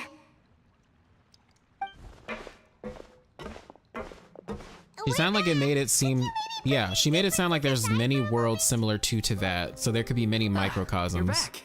We've been enjoying Spina di Rosula's VIP treatment in your stead. Paulo's nearly done. We shouldn't have to wait too much longer. Great! So you were discussing your characters, right? We heard she's playing the Oceanid who turns into a human girl. What about you? Me? I'm an Oceanid too. He was originally supposed to take the form of a crane, but he outgrew that role. Ooh. Well, the costume at least. So now he's playing the boar instead. Girl, don't laugh. Sorry. Oh my god. The boar's not a bad character, actually. He's the one who raises the little Oceanid, yes? That's right. He has some pretty memorable lines too, like when he imparts some solemn words of wisdom to the little Oceanid. If you become human, you can reveal your secret to no one. You will face suffering and loneliness. Is this truly what you want? Wait, that sounds kind of familiar. It's the most important line in the whole script. I think it's a symbolic statement about our director's life and legacy.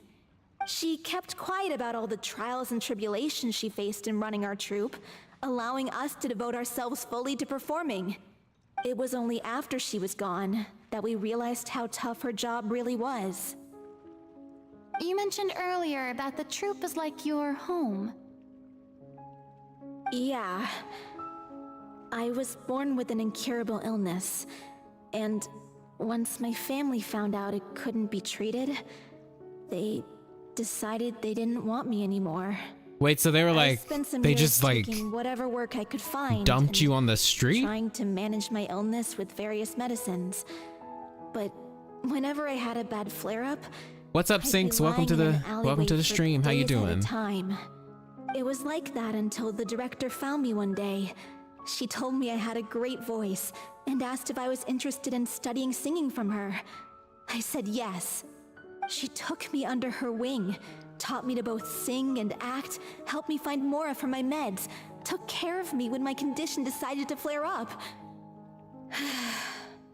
I know it was all a huge burden on her. She sounds like a really incredible person. She really was. She gave everything she had to her troupe and the people in it. All of us were so proud to call her our director. I was a lost child too when she found me. As the child of a murderer, my parents weren't around when I was little, so I got sent to an orphanage. The other kids were always picking fights with me. They'd say things like, "Come on, you must be pretty tough if you're the son of a murderer." It was just to taunt me, though. I was an easy target, and they knew it. So, like, I know I said earlier I'm thinking about the thematic parallels here, which I am. I think the story itself is interesting because his character is a boar. It was originally like a crane, which is a type of bird, obviously, but then it became a boar. I just keep thinking of the boar princess. The daddy boar, like the king of the forest, and then the boar princess herself.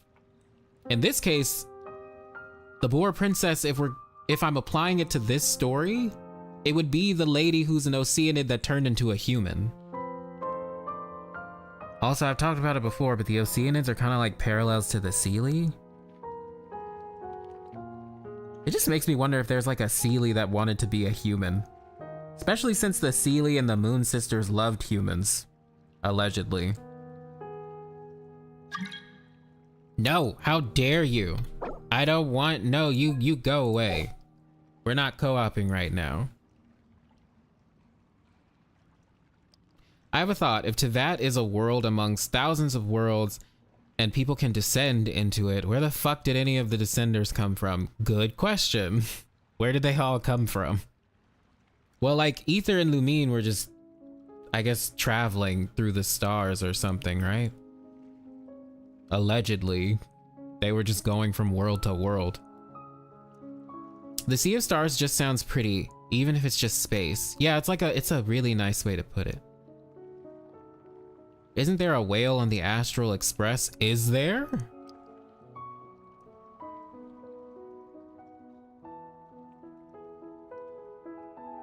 Busta, welcome to the stream. There is a shocking amount of trash adults in Fontaine, like One for day, real. I got beaten up so bad For that real. I just couldn't take it anymore. Toska T, hey, So I ran welcome away. to the stream. What's up? I lost all faith in humanity by that point. I'm still surprised the The whole world Oceanids was out to aren't get me. descendants from Sealies. Let me guess. Fortunately, the next person you ran Well- into was the director. Think of it this way. The Oceanids come from Egeria, right? And Egeria was created by a shade. The Sealies might also come from a shade. So they all might be related in that way.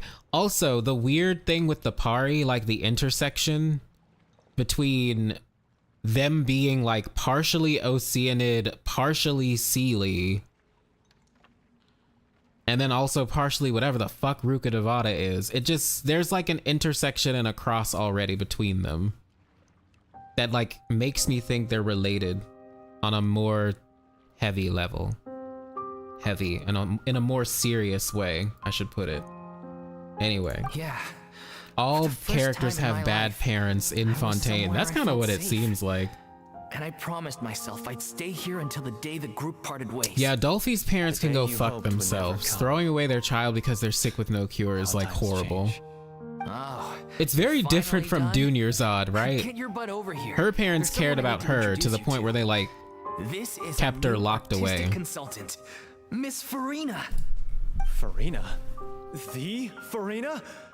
Oh my god, how did you manage to wrangle that? Please. Isn't there a reference to The Honkai honor Earth is being in the all Sea of mine. Stars? I think was so. There's actually profoundly like, moved to hear about your troupe I know and there's your a reference to wonderful Vera's director. melancholy in I just wanted to Honkai. do It's like a something to piece of help. furniture or something in Honkai. It's an item that refers to Vera's So, melancholy. This is just... Oh wow, I'm sorry. I'll try to calm down. Now, where was I? Ah, yes, the script, of course. I hope they highlight how important the Seelies are in the main quest soon. They better. I feel like it's unavoidable. We're getting dragon lore, so we should be getting Seelie lore soon. She wants to become a human. That's what I'm thinking. Against the wishes of her family. She finds love and friendship in the bustling city. But then, disaster strikes. The people start to notice that all the fresh water in the surrounding area is slowly disappearing. The soil is becoming arid, plants and flowers are withering, and the people begin to panic. The little Oceanid, Cleo, and her lover decide to do something about it and investigate the truth of the matter together. So this is what I talk about with parallels. Does this remind you of anything? A certain book that we only have one volume of, but we can assume things about the book's contents from the volume descriptions. Something that rhymes with, well, it doesn't even rhyme with, The Pale Princess and the Six Pygmies.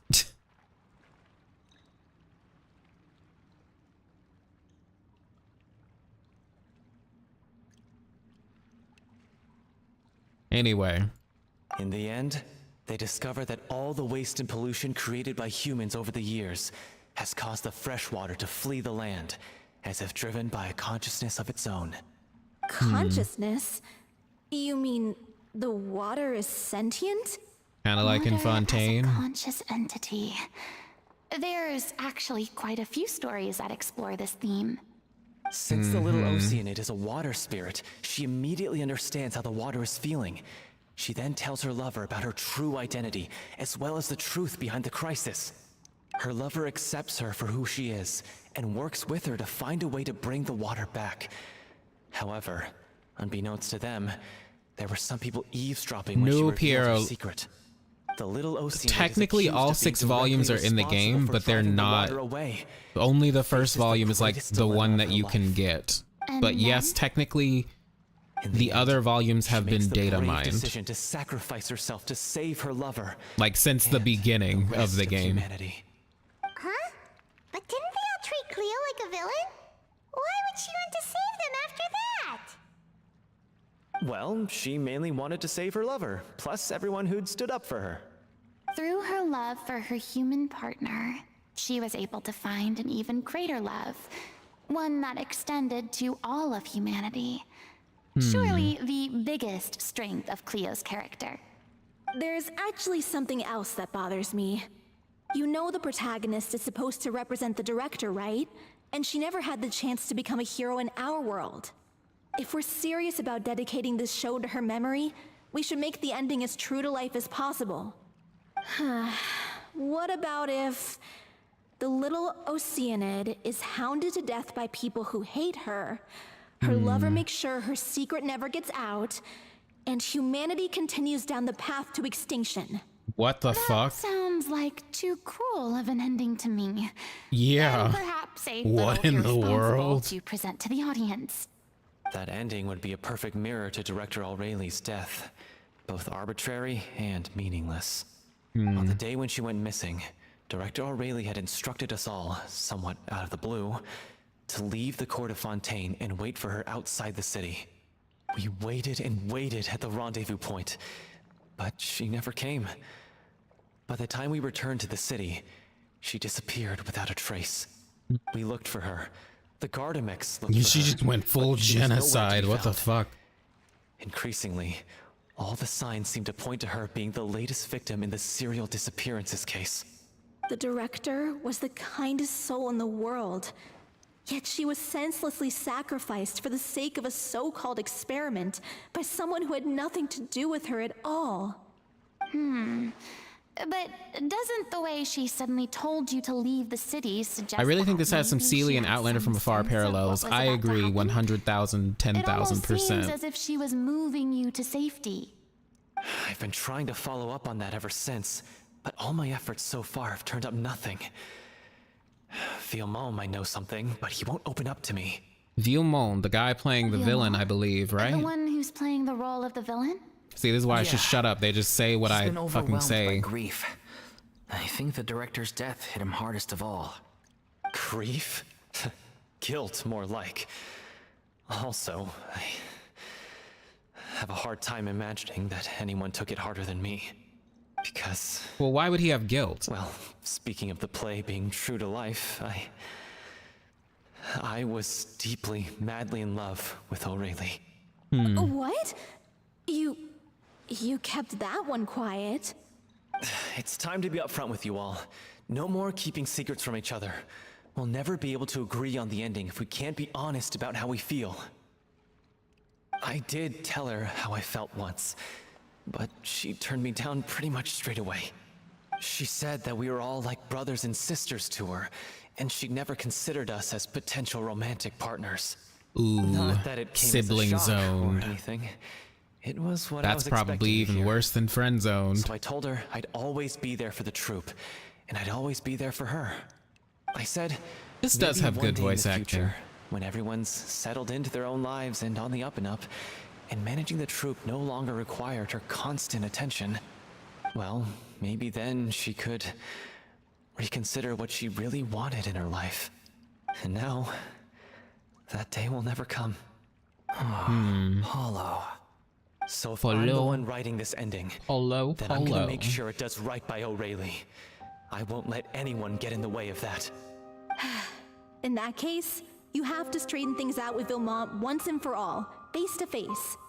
We've all had our differences of opinion over the ending. Oh, especially but those later two on. have never seen eye to eye on anything. One of them has to compromise if we're ever going to reach a final decision. Well, if that's where we're at, looks like it's time to go visit Vilmont. Are you ready to face the truth? Honestly, I'm slightly terrified.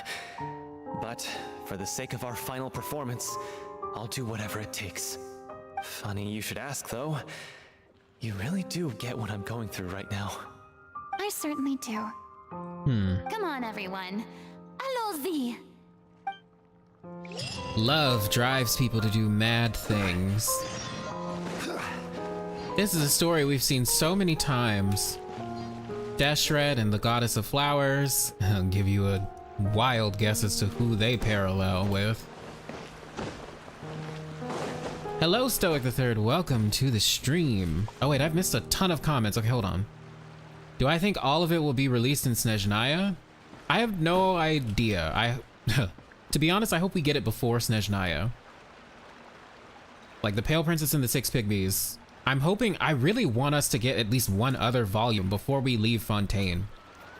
Also, speaking of the Boar Princess, you guys noticed in the Fortress of Meripede, like you could buy it from that one place, but it was sold out. So that tells me there's an 8th volume to the Boar Princess, which I want so bad. Yes, we are going to listen to the voice lines of the Archons, definitely. The Traveler's character story 3 is still locked, so I'm presuming it gets unlocked during Fontaine Dainsleif's quest. Well, hopefully. We may unlock another Pale Princess volume during it. I know, it just doesn't make sense that we don't have at least one other volume unlocked. But I guess that's a testament to how important the book is to the game. Kind of like how we don't have a Venti story quest, or a second Venti story quest.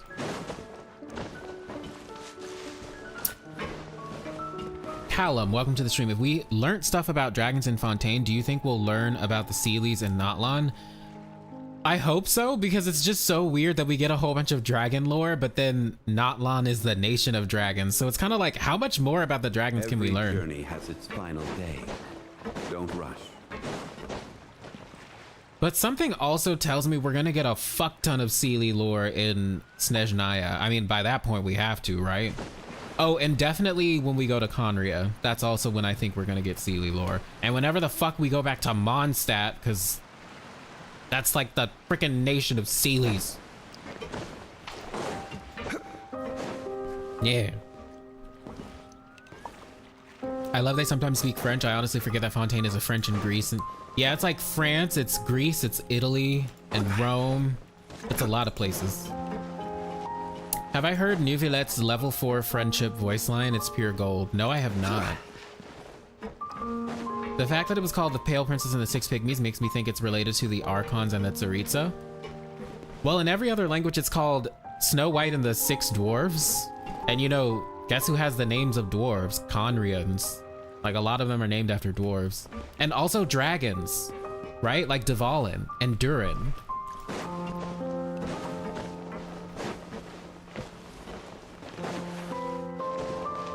Maybe we'll see Varka by then. Oh yeah, because he's in Natlan. We know that, right? We knew that from the, what was that event called? Y'all, what was that event called where Mika was introduced? Yeah, we learned, he told us that Capitano's in Natlan right now. We'll definitely see Varka, yeah. Especially now that there's only 6 Archons. That's true. Now there's only 6.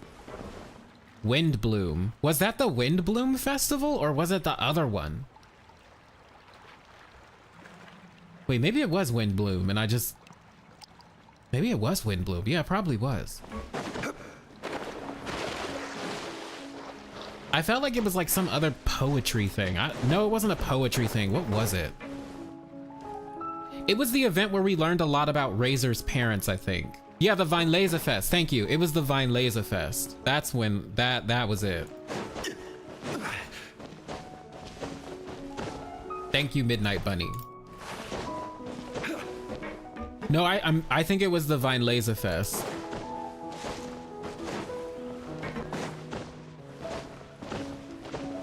The event that I'm talking about where we learned about Varka and Capitano. I think it was the Finalizing Fest. What are we supposed to be doing? Oh, we're looking for Vilmont. Okay. We're gonna... Yeah, we'll teleport up here.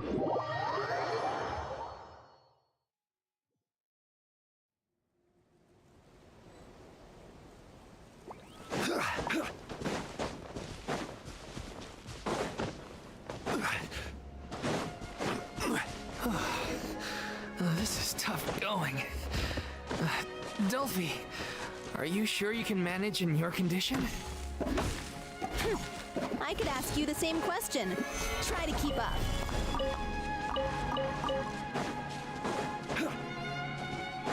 I really want to know if Skirk and Sertology know about the Abyss sibling. Oh, they probably do. Depending on if they do or not, or don't, it'll really signify their importance on the grand scheme of things. Oh, I think they're going to be very important. As if this journey wasn't Like extremely tough enough important. already without a roadblock. Don't worry. Yeah, the Windbloom We one shall was be the fine with Hexen the Circle traveler stuff. here. We don't need The to take a detour. Finalizing Fest was the Razor shit. Wait, why are you all looking at me? You're not seriously expecting me to fight, are you? Nervilette is the new god of We're just Fontaine in my curious, opinion, that's all. basically. I mean, he pretty much I don't think anyone's is. ever seen Furina in a fight before. Yeah, but don't you remember why? The Hydro Archon willingly gave up all her power so it could be converted into Indemnitium.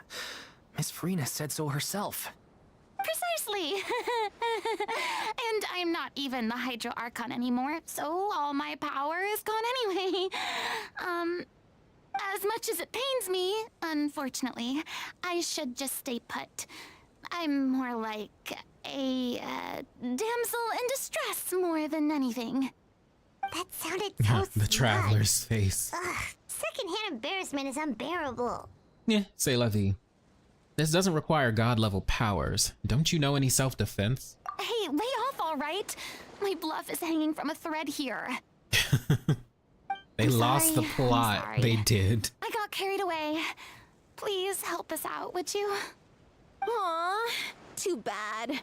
I was so pumped to feast my eyes on fight mode Furina.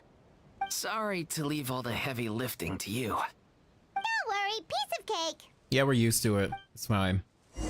I don't like that important lore is in timed events. Yeah, it's very annoying. Oh crap. Oh god. Order guide you.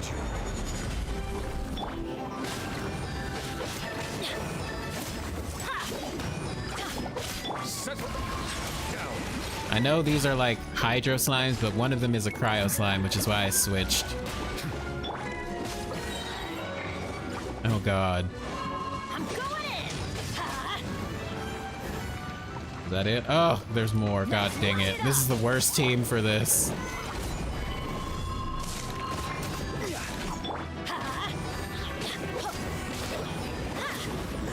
De facto leader at least. Yeah, at the very least he is.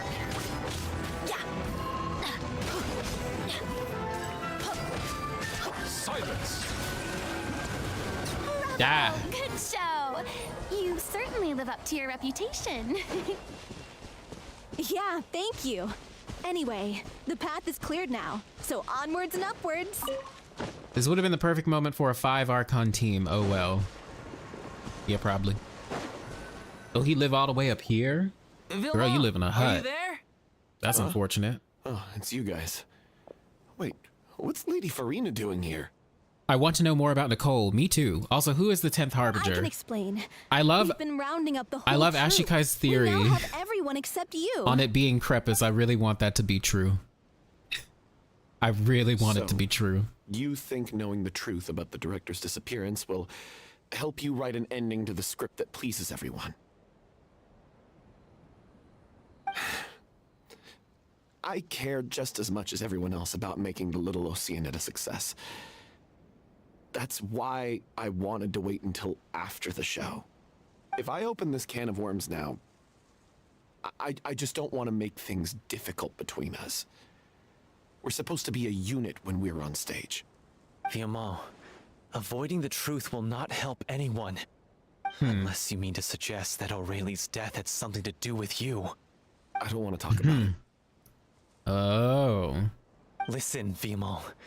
I used to think that my love for Aurelie was a point of shame. I never brought it up to anyone. But now, I've made up my mind to put it all on the table. I'm prepared to face everything, to sacrifice everything for the sake of the show. The Little Oceanid cannot be complete unless we do justice to Aurelie on an emotional level. This is why people think of you as not being the smart one. As you all know already, the troupe was kept afloat not from ticket sales, but donations from the audience. Of course, that was nowhere near enough. We took on side jobs when we weren't performing, but even then, the troupe's financial situation was pretty dire. So, anyway, one day after a show, a merchant came to me and offered us a huge sponsorship. In return, we just had to provide the audience with their drinks during performances. It seemed like a win-win, so I said yes to it on the spot without consulting the director. Uh-oh. It was only when the merchant came to deliver the goods that I realized the drink in question was synth. That's awkward. Isn't that the drink paddled by the culprit behind the serial disappearances case? Sure is. I remember that it induces a state of euphoria, but it also causes significant harm to the body.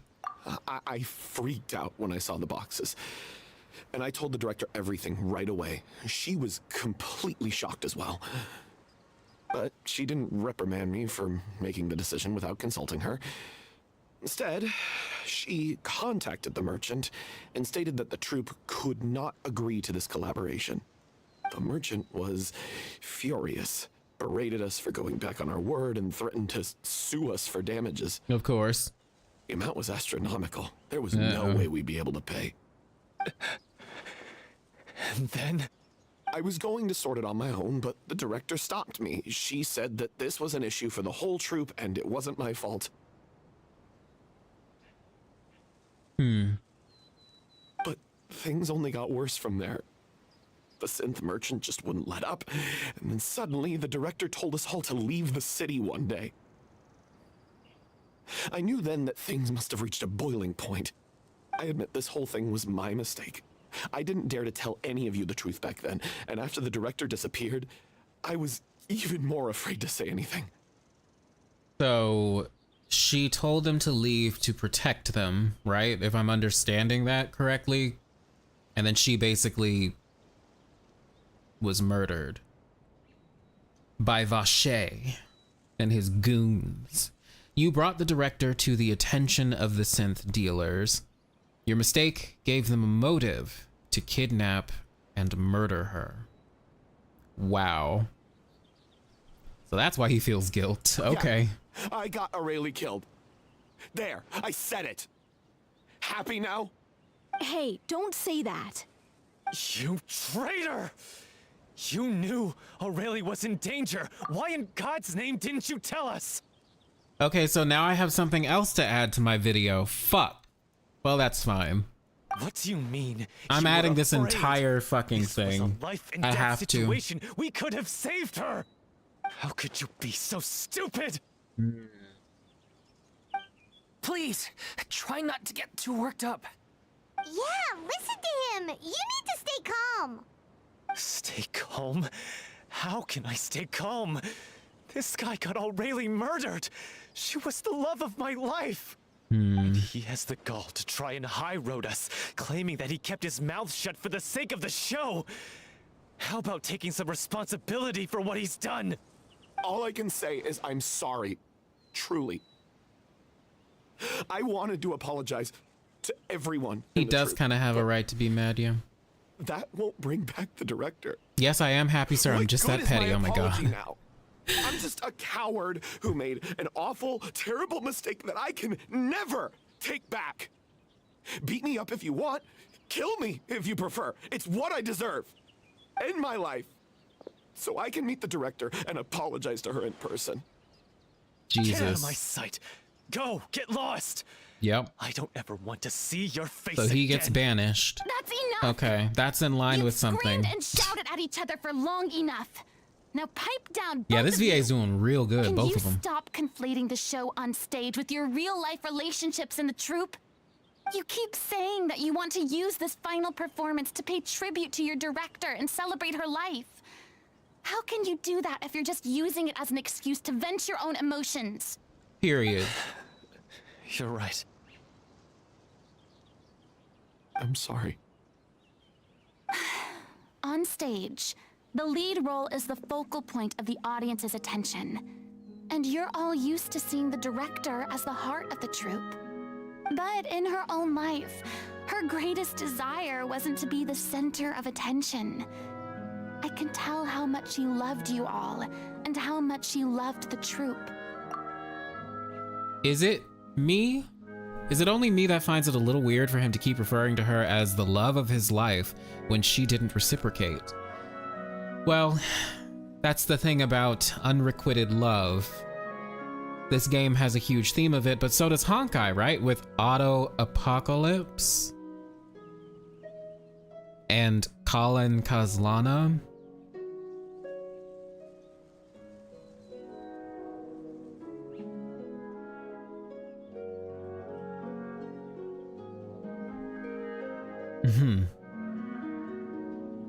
Those two are interesting, aren't they? So I talk about parallels all the time, right?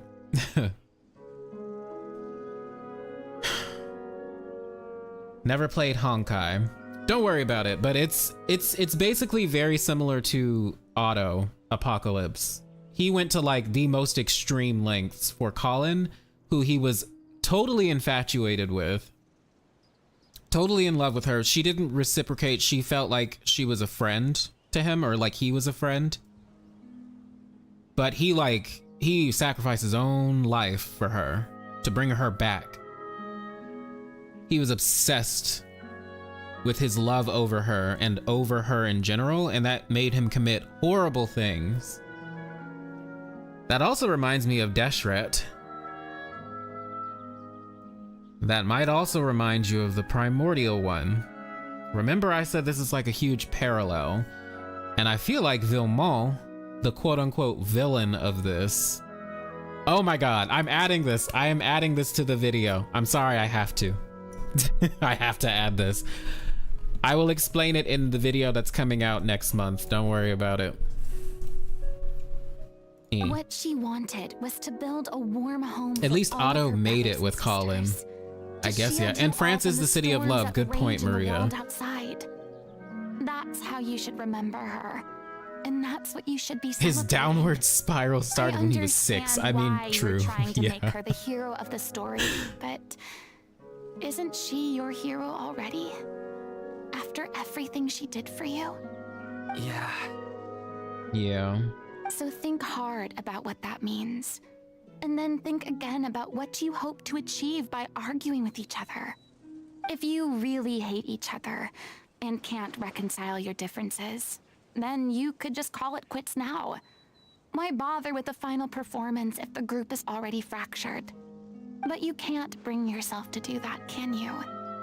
You care too much about Director O'Reilly and the home she built you all to let go. What are you laughing at? I don't see what's so funny. Sorry, I didn't mean it that way. It's just that, for a moment there, it felt like our director was back with us again. If Interesting. she'd seen Paulo and Villemont at each other's throats like that, she would have scolded them exactly like you did, in that same stern voice. Really? But she sounded like such a gentle person. Of course she was. Even her harshest lectures came from a place of kindness, and it showed. She really was a truly outstanding person. What you said, it really puts everything into perspective. I'm truly sorry. I really meant for this to be a genuine apology, but I ended up making it all about me and my self-pity. It's all right. Let's save all this for after the performance. So, the ending. What are we gonna do about it? Clearly, everyone needs to take a step back for now and reflect on what really matters. When emotions are running high, things get lost in the fray. The end of the story needs to focus back on O'Reilly herself. She's the true star of the show. It might actually be possible to find out more about her fate. What do you mean? The Traveler is right. You once investigated that underwater synth base and recovered items belonging to the victims. If you could find anything that O'Reilly left behind... Oh yeah, I forgot we did that. Perhaps we can get a better sense of what she went through in her final days. You really think that's possible? I trust that nobody would object to the ending of the story being based on O'Reilly's true feelings. No. Well, we'll leave this in your capable hands. Come, let's pay a visit to the Palais Mermonia. The rest of you, head back to the rehearsal location for now, and wait for our good news. I honestly like this Furina. She's like a normal fucking person now. She's great. Like, I loved her before too, but like, I like this side of her. She's like taking charge. She's really mature. I mean, she's lived for 500 years, so of course she is. Hello, Freya. Welcome to the stream. How you doing? I guess I find it a little weird because it sounds obsessive. Yes, it's extremely obsessive. Maybe a little possessive, true. Yeah, it's like, it's very borderline abusive love. Yeah, it leads to really creepy things. Which is like the point, I think.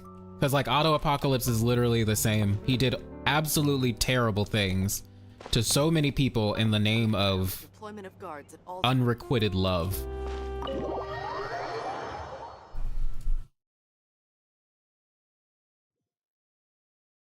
All those years of acting and she didn't take any fighting course. Oh my god, Sink, that's true. That's hilarious. I see some fan art, oh no, of Skirk asking the Abyss sibling for constant fights and mirror it with Child and the Traveler. Found it so funny. Oh, that's hilarious. The son of a witch and a harbinger, D-Luke, no longer the meta. That would be like crazy if D-Luke's mom was a Hexenzirkel witch and then his dad was a harbinger. He's like, that would be so fucking cool, to be quite honest. You want to know what Skirk is? I have no idea. She doesn't seem to be human, and she kind of implies that she's not, right? Because she talks about humans as if she's not one. Mondstadt's water is crisp and pure. Oh, you're right. Neuvillette was always there. She didn't need to fight. Furina has always been a vibe. True. Case, but that case has been closed for quite a while now. Still, since you were the ones who discovered and submitted the evidence in the first place, you don't actually have to submit an I know I said this in another quest. I can't remember what we were doing. I'll have someone dig them out. Maybe it was the Archon quest. But the VA for her, this NPC, is so good. So, this is all O'Reilly left behind. Just whatever she was carrying on her person and this tattered old notebook. Hey! It's full of script lines! And sketches too! Looks like they show where the different props should be placed on stage. Let me take a look. Maybe there's something in here from after she was kidnapped. Aha! I found something. You think it's Kale's, but you could be wrong? Oh, that'd be cool if it was Kale's. Diary. Let's see. Looks like she kept a detailed record of her captor's actions. She even mentions the truth behind the experiments on dissolving young women. If we'd had the chance to examine this notebook carefully back then, it would have been a conclusive piece of evidence proving Vacher's guilt. Wow. Vacher took so many lives. It's still so unthinkable how many victims he had. I guess O'Reilly must have written all Another of this person who did that in the name of love, Vacher. He killed all those women. Is something wrong? Her handwriting here gets patchier and more illegible by the line. She probably didn't have much strength left. Her final words are...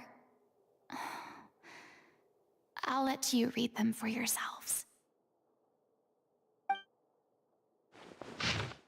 Someone else was taken. That makes 6. Or perhaps the 7th? Someone tried to escape yesterday but was caught. She hasn't been seen since. Was that yesterday? Maybe not. I've long lost track of time. Sorry, I don't know if writing this is of any use or how much longer I can do it for. I can already see my fate approaching, but what terrifies me even more is the thought of seeing others from the troop here. Have I truly protected them? Sorry. I'm so sorry. I can write no more. Damn, that is... Oh, that's sad. So she sent them outside of the city to protect them. Doesn't it make you wonder?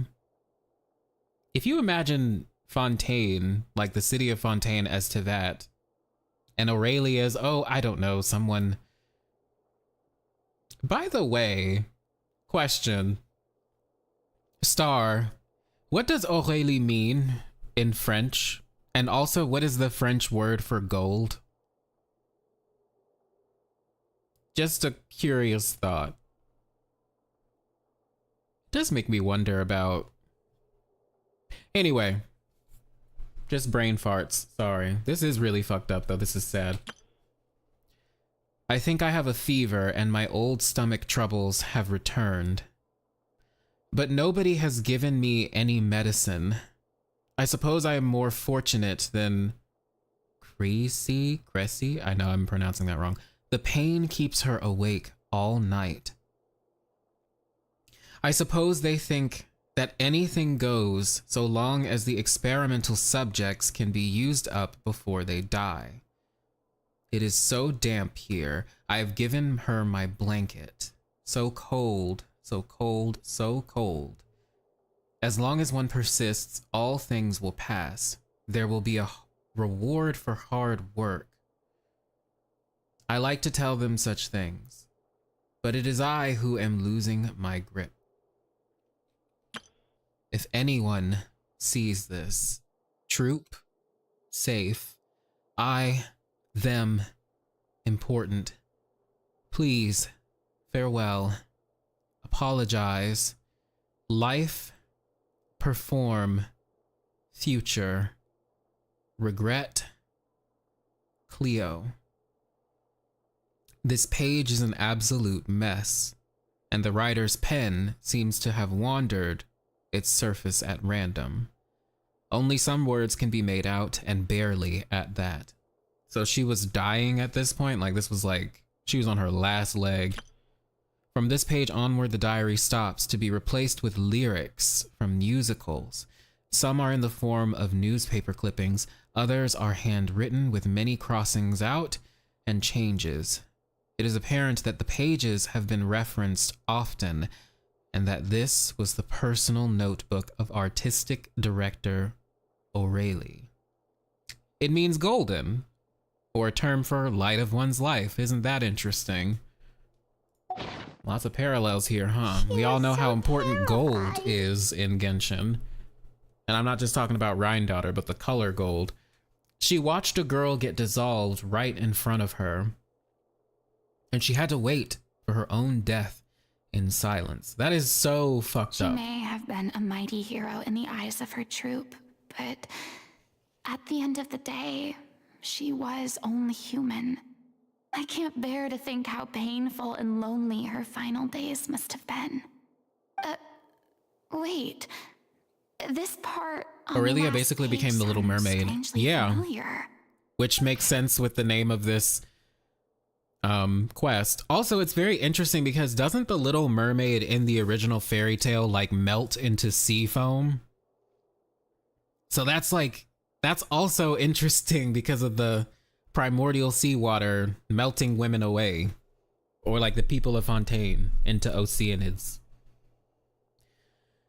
Flipping through the notebook, the lyrics continue. However, one page has been torn out, folded up, and placed next to the last blank page.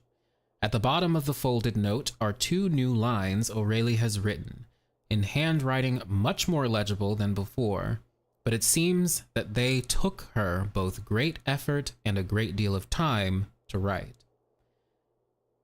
If you become human, you can reveal your secret to no one. You will face suffering and loneliness. Is this truly what you want? Because I am an older sister to them. I love them. So those are lines from the play, right? If you become human, you can reveal your secret to no one. You will face suffering and loneliness. Is this still what you want? Gold in Italian means high purity. Add Oceanic? punch marks and standards. Oh, okay, interesting. Because I am an older sister to them. I'm an older sister to them. Oh, this is interesting. Okay. So she didn't regret her decision. Even as she sat in silence, waiting. Let me ask y'all a question. Y'all think Istaroth is alive? I'm sure this is what the troop would have hoped to hear as well. She had their utmost trust, admiration, and love. I know that's a random question, but I'm curious. Do y'all think Istaroth is alive? Let's go. It's time for them to learn Director Aurelie's final thoughts. Interesting. Yes, for now. Interesting. An older sister is an endearment term, oh my goodness, in Chinese.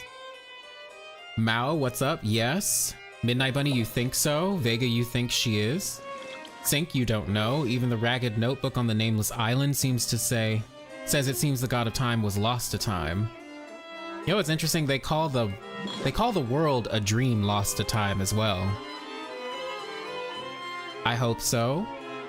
No. Yes. Maybe. Interesting. Well, we'll just have to see, won't we?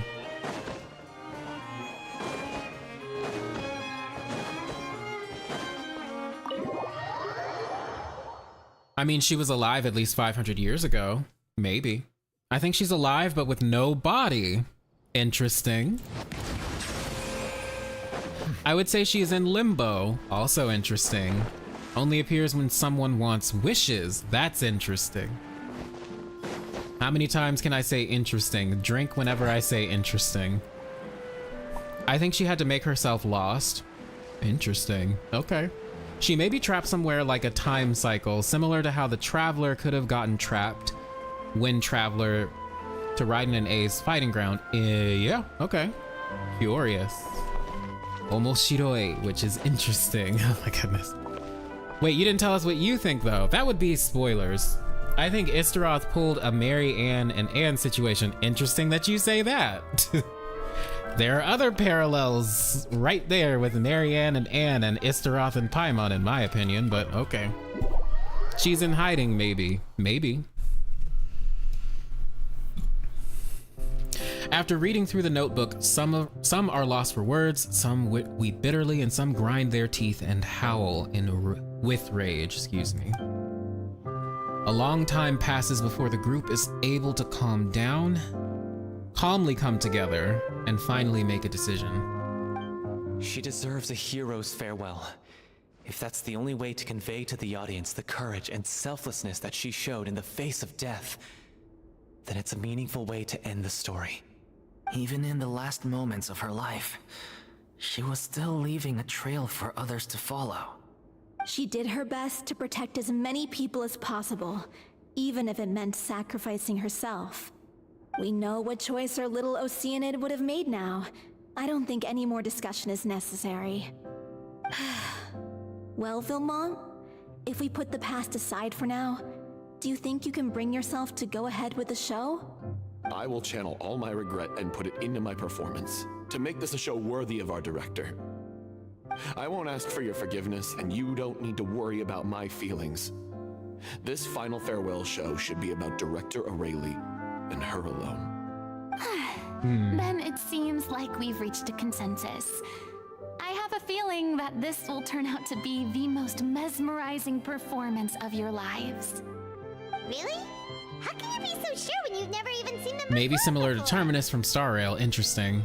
Terminus is the... Wait, which Eon is Don't he? underestimate Or excuse my me, are they? experience. After watching a countless number of musicals, I've learned one important thing. If you she's want the to shade of move time, the would she be audience dead and with your alive at the same music, time? You must fully Interesting, commit maybe and she immerse exists in yourself all the forms role, of time. You know, the pouring past, all present, your and future? emotion into your performance. And Maybe she is dead and alive at the same time. love, hate, regret, and hope. Just the most mesmerizing things in this world. I don't believe anybody could be more committed to bringing Since there this are three story life sides to on the stage time. than they are now. Thank you for the Who vote else of has confidence, Miss a theme of Farina. three? And thank A very you for specific supporting us through all this. Trio Then, that consider let's not delay themselves things any longer. sisters. We need to discuss the details of the ending and get it nailed down once and for all. Actually, before that, I'd like to make a proposal. During the curtain call, please allow me to use the director's name instead of my own. Huh? But then... After all, this role was originally meant to be played by the director. I'm just filling in for her. Besides, a role commemorating her life should be associated with her name. Well, if you're sure you're okay with that, I have no objection to it.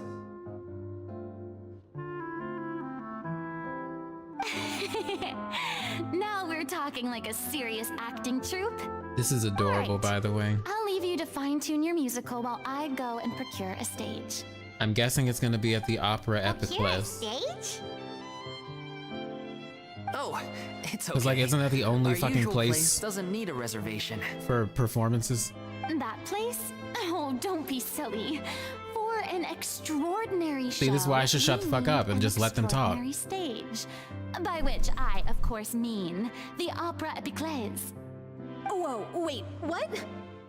No, that's never going to work. It's far too fancy for the likes of us. What are you afraid of? Surely you don't think that O'Reilly's story is unworthy of the grandest stage in Fontaine.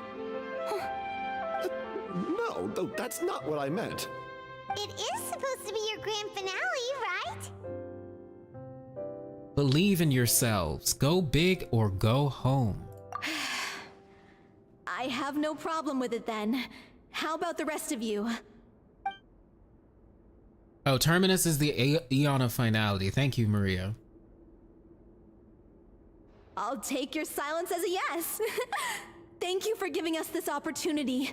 It really is a dream come true. Which is interesting Well, because then Kiana don't is the disappoint me. Hersher of Finality. If you mess this up, it'll reflect poorly on me too. Come on, we'll need to get the go-ahead from Nervilette. I know just where to find him. Go big or go find your sister. Wait, the last never happened. Oh my goodness. Okay, wait. Okay, let me read comments because I missed a whole bunch.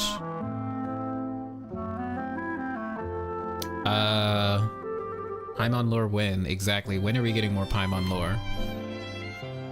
I felt like Focalor, the god of time, or the god, not the god of time, kind of reminded me of the Little Mermaid, where instead of her, Furina became a human. Right, yeah. No, there's definitely a lot of parallels there, especially since this quest is called the Little Oceanid. Due to the fact that Oceanids want human form, yeah. But I would like to think that she is watching from the eye of the storm. You mean Istaroth? That'd be interesting. She may be like N, traveling in between time and only appearing in important moments. Kairos is the god of moments, after all, true. I see the value in my own work, but I also Istaroth see could the also moon have all the frozen endeavors herself of the in people of time, Fontaine. near death for a specific I will purpose. continue to take pride in Interesting. fulfilling my duties. It'll be interesting to see if Istaroth she died, if she did. After all, she was able to make sin shades to keep people's feelings and memories eternally in the world. Maybe she has her own hollow. Interesting. The shapeless prince, the one who moves backwards in time. Oh, that's what Terminus is called. Interesting. There's an idea that planets with life on it is rare in the Hoyoverse. I'd believe that. That would be kind of like our universe, right? Where there's definitely life out there, but I wonder how rare it is. The Sustainer had 3 portals when she appears before the Traveler. Yes, she does. Isn't that interesting? So when you find a planet that is ready for life, why not hide it away for a while? But it is not supposed to be hidden forever, right? And the question is also, what is it? What are you hiding it from, right? Is there some sort of, I don't know, disaster that happened? Like a flood of abyssal shit that wanted to destroy the planet and somebody sectioned a piece of that planet off to save everyone and life and everything? And pure, while water from Liyue has an enduring aftertaste. In Inazuma, the water possesses a depth of flavor unlike any other. Nugalette, I love you, but be quiet. I'm cooking right now. Also, sorry, random thought. Ether looks adorable with the blue glow. Yes, he does. He's always adorable. During the final scene, maybe we should stop the music just before Cleo takes the stage? If you slow down the opening cutscene, you can actually see the sky bending when the Sustainer makes her portals. Interesting. Oh, I can't talk to Elaine. Whatever. Fuck you too. Best of luck to you. Thanks, Vilmon.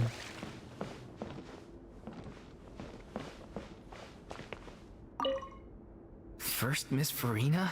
And that is the question. To that means arc after all, right? If only the director was still Especially since everything is so like memory based. Come on. There's no point in dwelling on that now. We have a lot of work to do. Yeah, you're right. Now's not the time to get all melancholy. Like, what if, so for example, like the primordial one came to this planet, right? What if their planet was like destroyed? They came here with like a, I don't know, the memory of everything, kind of like data of everything that's ever lived. And they like recreated everything on this planet based on the memories or the data that they had. You know what I mean? Does that make sense? After their planet was like destroyed. And what if whatever destroyed their planet came to Tevat eventually, right? Like, I have no idea. I'm just spitballing here. I have a crack theory about who is the third descender and the start of the Archon's war. Oh, well then tell us. Share with us, if you want to, that is. I doubt any of these divine beings can actually die. Yeah, just, it seems like they exist in one form or another. Like, at the end of the day, they're not like completely gone, even if they're quote unquote dead. Yeah, like I wish Ether, he looks great. So does Lumine. I just wish like Hydro Traveler was better as well. Do you keep a notepad near when ideas or theories come to you? No, I have it in my mind. I have a special place for this in my mind. And then I write it down later. My theory is that Tevat is Dan Heng's OG planet, like Dan Heng from Star Rail, I mean, by the way. See, yeah. So like there's a lot of parallels between Dan Heng, the Vidyadhara, their original planet, and Tevat, because it's really interesting to think of Tevat as like originally an ocean world ruled by dragons. So I agree with you to a certain extent, Zolo. On the all-devouring narwhal bestiary, it says the universe is teeming with life, though. Oh, I mean, that'd be interesting. Like,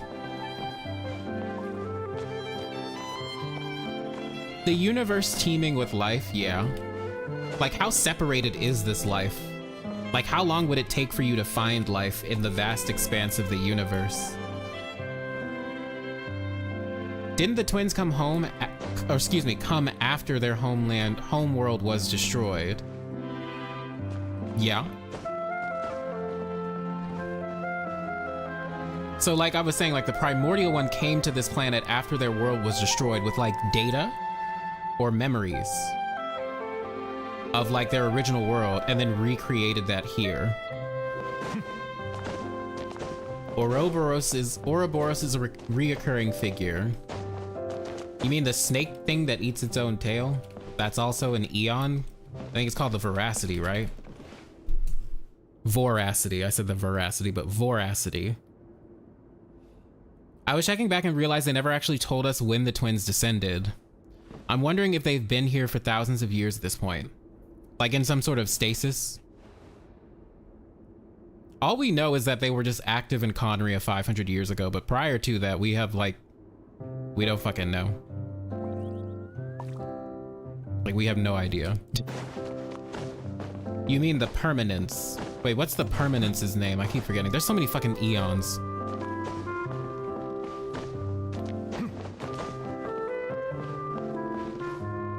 The Honkai Impact 3rd manga that shows an arc leaving to search for another world. Even if, like, that's not the Tivat, like the arc, project arc is not Tivat, I believe they parallel with each other greatly. So you right. Like, I genuinely, at this point, am convinced that Tivat is like the recreation of a planet or a world that was already destroyed.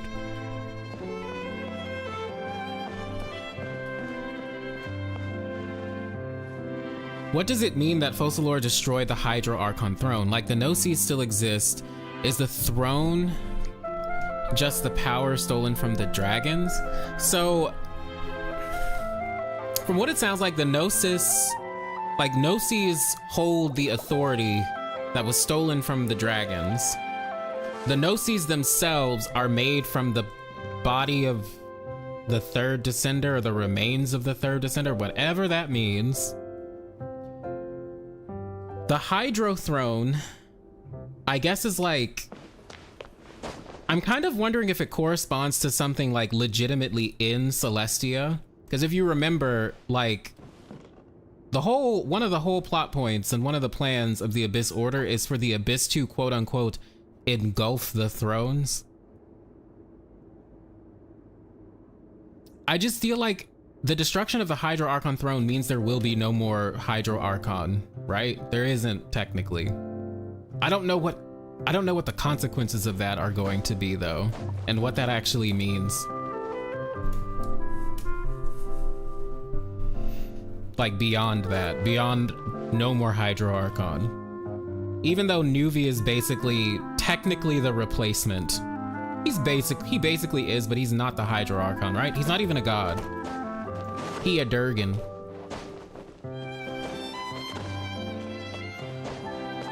Oh, Long the Permanence, thank you. The big dragon that birthed the Vidyadhara and a whole bunch of other races across the cosmos, thank you.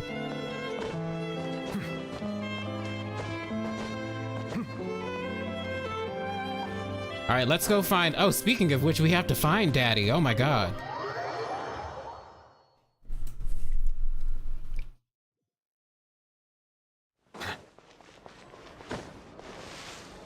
All right, wait, let's just teleport.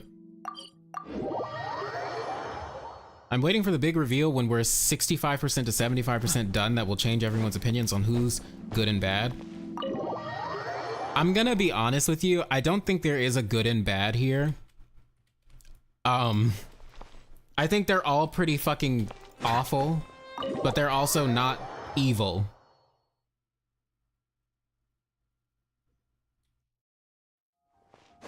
Why did I even go in there when the quest objective is over here?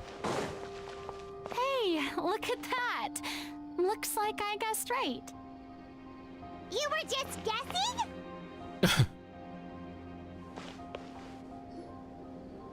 We'll probably be on the side of dragons. I don't know. Apep was crazy. Like, I get why she was upset, but she was also fucking crazy. It has been a while, Miss Furina. And you too, I don't know if I would be on her side. What might I assist you with today? I would like to book the Opera Epiclese for an event. You see... You share the story of the little Oceanid. The process for booking the Opera Epiclese is complex and can be somewhat cumbersome. But given that the request is coming from the three of you, I see no reason to make things unduly difficult. The story of the little Oceanid is most fascinating. I'm looking forward to seeing it performed on stage. I will say, however, that I am surprised to see your passion for the performing arts rekindled after all that has happened. Huh? What do you mean? Do I look excited? Diarla, wasn't Apep also corrupted by the forbidden knowledge though? Yeah, they were, but like even after we, you know, helped her out, I just felt bad. like they were still like kind of crazy. I wanted to learn a little bit more about their situation. But one Or at least thing bitter. led to I won't say another. crazy, they were just bitter. Well, here we are. In the past, we sat in our high chairs in the court, giving our opinions on isolated cases, all while knowing very little about the human stories behind each and every one. Maybe it's because I finally become an ordinary person and gained my freedom, but I've developed a great sense of curiosity about their lives. I am truly delighted to see you find a new lease on life. Oh. Now that you've regained some confidence, have you had any thoughts regarding a return to the stage? Why would you suddenly ask a question like that? Well, if the little Oceanid turns out to be a great success, it will no doubt become a classic. Many theater companies are certain to add it to their repertoire. The experiences and decisions of the protagonist Cleo are all modeled after your own. Naturally, this makes you eminently suited to playing the leading role. It would truly be a shame if you did not take this opportunity to allow audiences to enjoy your outstanding acting talents once more. He's speaking the truth. I already made myself clear. I won't act or perform in any role ever again. No exceptions. Totally Nor understandable. do I think it is any great shame. There is no lack of fine actors or inspirational stories, either on or off the stage. She's right. This experience is a case in point. I feel like I've learned a lot, and it has already been well worth the price of admission. I must admit, though, I'm a little envious. They're quite fortunate to be able to bid farewell to their past in such a magnificent manner. I see. Well, I'm glad to learn that you have found a role to play that you enjoy, be it on the stage or not. I sincerely hope the show will serve as the grandest of finales. I will have my staff book the date and mail the relevant paperwork to the troupe once the details Dad's are just confirmed. happy baby's out and stretching her legs. Reminds me of my dad. Oh, that's sweet. They are kind of like a mother. They are kind of like a father-daughter pair. But it's interesting because like, I think it's so interesting because you can make that, you can go from that perspective, but they also have the pair of, you can also argue of like lovers? Not like Furina, but I'm talking about with Focalor. They kind of have that vibe. But I think that's like a play on what they're supposed to represent, which is the first Sealy traveler from a far primordial one and whoever the primordial one's fucking consort was. Or of siblings, which is interesting. I agree with you there. They could easily be seen as siblings. Because like, according to Focalor, the heavenly principle stole the power from the dragons, thus her returning those powers to Nuvi being justice. Yee. Honestly, I think we won't fight a faction, but we will do whatever the Traveler will believe is right, basically be our own faction with a vision for the future and Tevat in mind. I agree. Oh, goodbye, Soleil. Thanks for joining as long as you did. Focalor and Nuvi do feel like tragic lovers. Does seem like it.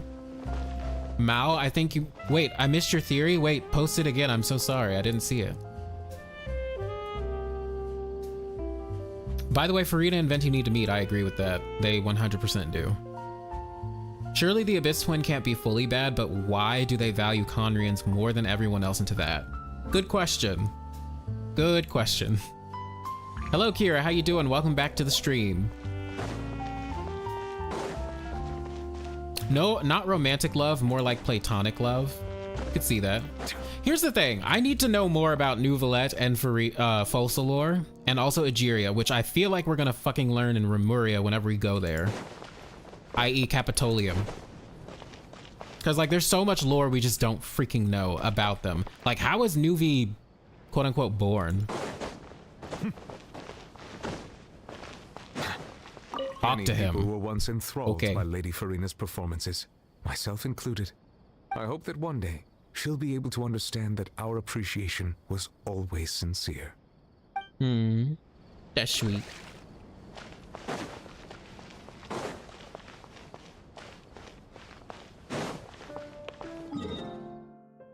All right, let's go wherever the fuck we're supposed to go.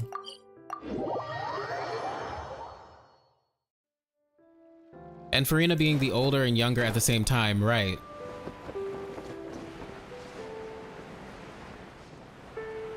Like, again, I think they have different relationships for the different Furinas, right? Because there's Furina and then there's Focalors. And although in Focalors' words, in a sense, they are the same person, they kind of are different people, i.e. different personalities, different... Yeah, they're very similar though, but they are very different.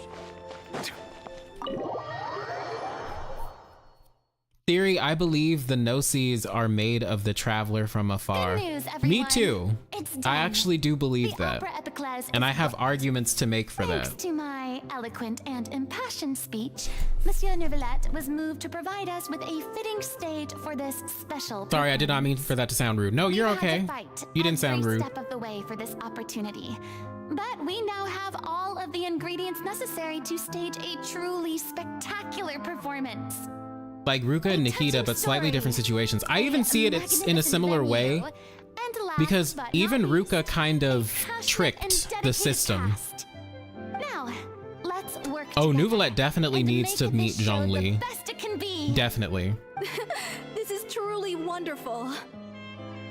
The sooner we can finalize the ending, the more time Actually, I we'll want have to talk more about rehearse. Ruka, Nikita, Fiamma and I Focalors, and just went over Furina in a some parts of minute. the script and tweaked a few Because things. what they did is I think actually it's very, really very going to similar resonate to with each the other audience in now. concept. Wow, you two had a constructive conversation? That's great! Communication is vital to any good performance. Look at us. We've come so far. I never could have pictured this scene a few days ago. It's amazing! Even though Furina's still being a bit of a drama queen about it all, she's really fired everyone up! I'm really looking forward to the final production. Please feel free to give us any comments or suggestions you have. We really value your input. Hey, Loic, get over here. Time to practice the opening number. Mao, I think the third descender is the traveler that married with Seelie, and he may have been punished by the primordial one in the second who came by causing the war or for siding with the dragons. Very interesting, but I 100% agree with those of you that are saying that. Oh, these are cute little stills. Cursed Cleo. She stole the waters of life from us. She's a fraud, and she must pay for her crimes. This has nothing to do with her. The ignorance and hatred of our people is to blame. How can we hope to win back the water's favor if we don't change our ways? This guy could be useful. Take him hostage. Hold up, did we get any information of a celestial male in Fontaine in the new regions? Leave this place. To my knowledge, no. And never, ever look back. It's possible that some of the floods in Fontaine's past was caused by a nail, but we don't quite know. But we'll definitely see. Is that an Oceanid? Everyone's really throwing themselves into their roles. I Or haven't is that a seen wig? such a fine performance in a long time. If only. Oh yes, Najnai is gonna be good. Time for her to take the stage. Why does it have to be now? Hey, what's going she's on? getting sick. You're due on stage any second now. See, I told you. She wasn't gonna be able to do this. Not again. But why? What about your new meds? Did they stop working? That's a weave. Yeah, that's a weave. Effective over time. I've had to keep increasing my dose. What if a nail is in the primordial sea? That would be crazy. So they were only managing your symptoms? Also, when Nuvilek gave his judgment after getting the dragon power, was that hidden from Celestia? Because the group on stage didn't know what happened and implied he never How could you do left. this to yourself? And after that A good lecture you question. gave me about not looking after my health. I'm sorry. I've let everyone down. The war or vengeance is obvious, the Dragon King returning and the fragments of the primordial devouring each other can be either the start of the Archons or war or the Sealies fading.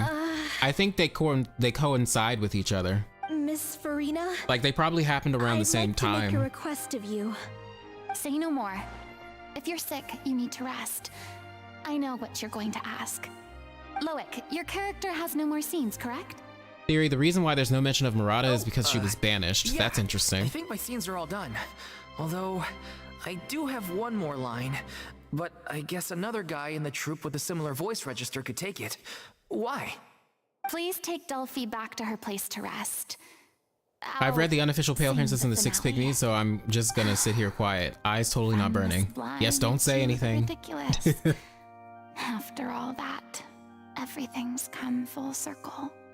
Thank you, Miss Furina. I'm so sorry to put you in this position after everything you said. Never mind.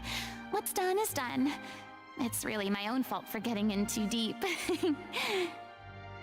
No one likes regrets, myself included. Leave it to me. I've watched you rehearse so many times that I've learned Cleo's part by heart. I do not doubt your acting skills, but please allow me to ask just one more question. It's nice that she's gonna do this, After even though all, she was reluctant this show to. is dedicated to the life and legacy of our director. What, in your opinion, is the reason Cleo shines so brightly? This is an important answer, everybody listen. Her pure heart. Her pure heart. Pure like snow. Despite all the pain and loneliness she had to endure, she never once stopped Pale as a believing in the beauty princess. in this world. Or a pale princess. Well said. Her pure heart, how interesting. I leave Director O'Reilly in your hands.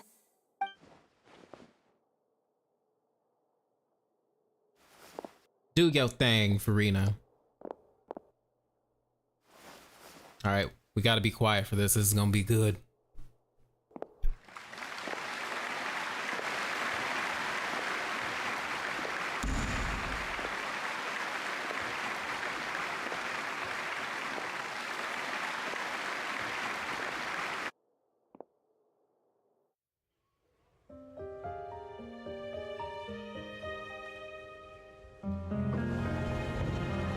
Is she here yet?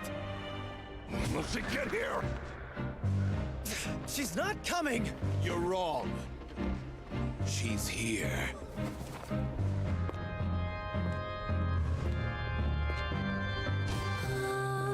Si je pouvais vivre dans l'eau, le monde serait-il plus So beautiful.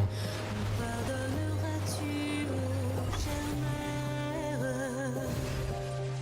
L'eau dans son courant fait danser nos vies et la cité est nourrie ainsi que toi mon doux amour. But what about your wish? It's so good.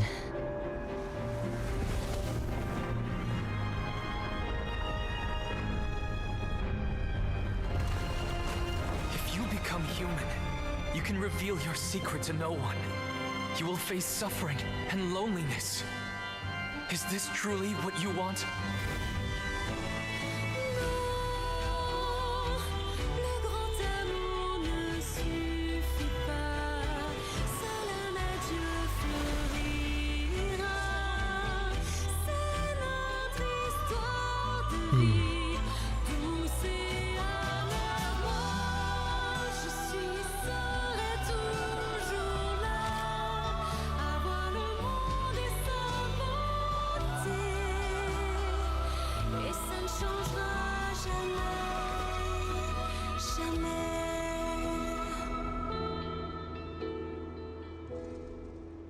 It just gives you chills. Oh my god, that song is perfect. God. The voice actors, the singer, everything is just perfect about this. The animation. Oh fuck, she got a vision. Great, now we can actually fucking play as her.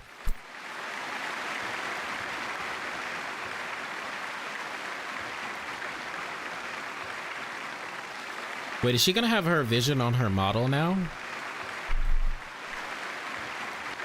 A special vision? I'd heard people were saying it was like a special vision. Or was that Lady Furina on the stage just now? She hasn't been seen for a while now, and she just appears out of nowhere? Gotta say though, her acting skills are as superb as ever. The little Oceanid, Cleo, played by Aurélie Fumont.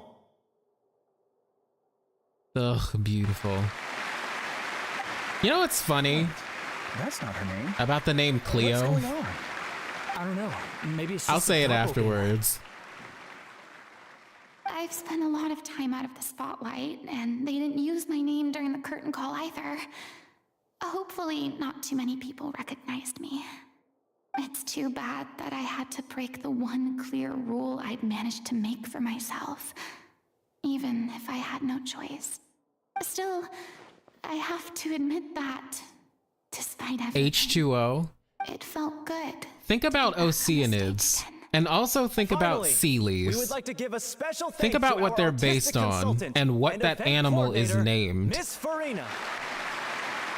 Cleones, sea angels. That's not what we agreed on. Oh, so it was Furina after all. She's back. Honestly, what is he doing? He should have run that by me first. All right, calm down. Don't be mad. This was a group decision. We just didn't want your contributions to go unacknowledged. After all, it's been the rule in Fontaine since ancient times that everyone's work, visible or invisible, is equally deserving of You recognition. mean H2O style? Yes, Oh my goodness. I know the rule, but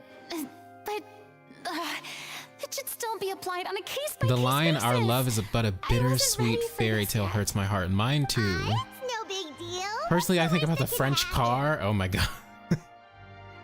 At most, you might be asked to sign a few autographs later. Oh, yeah?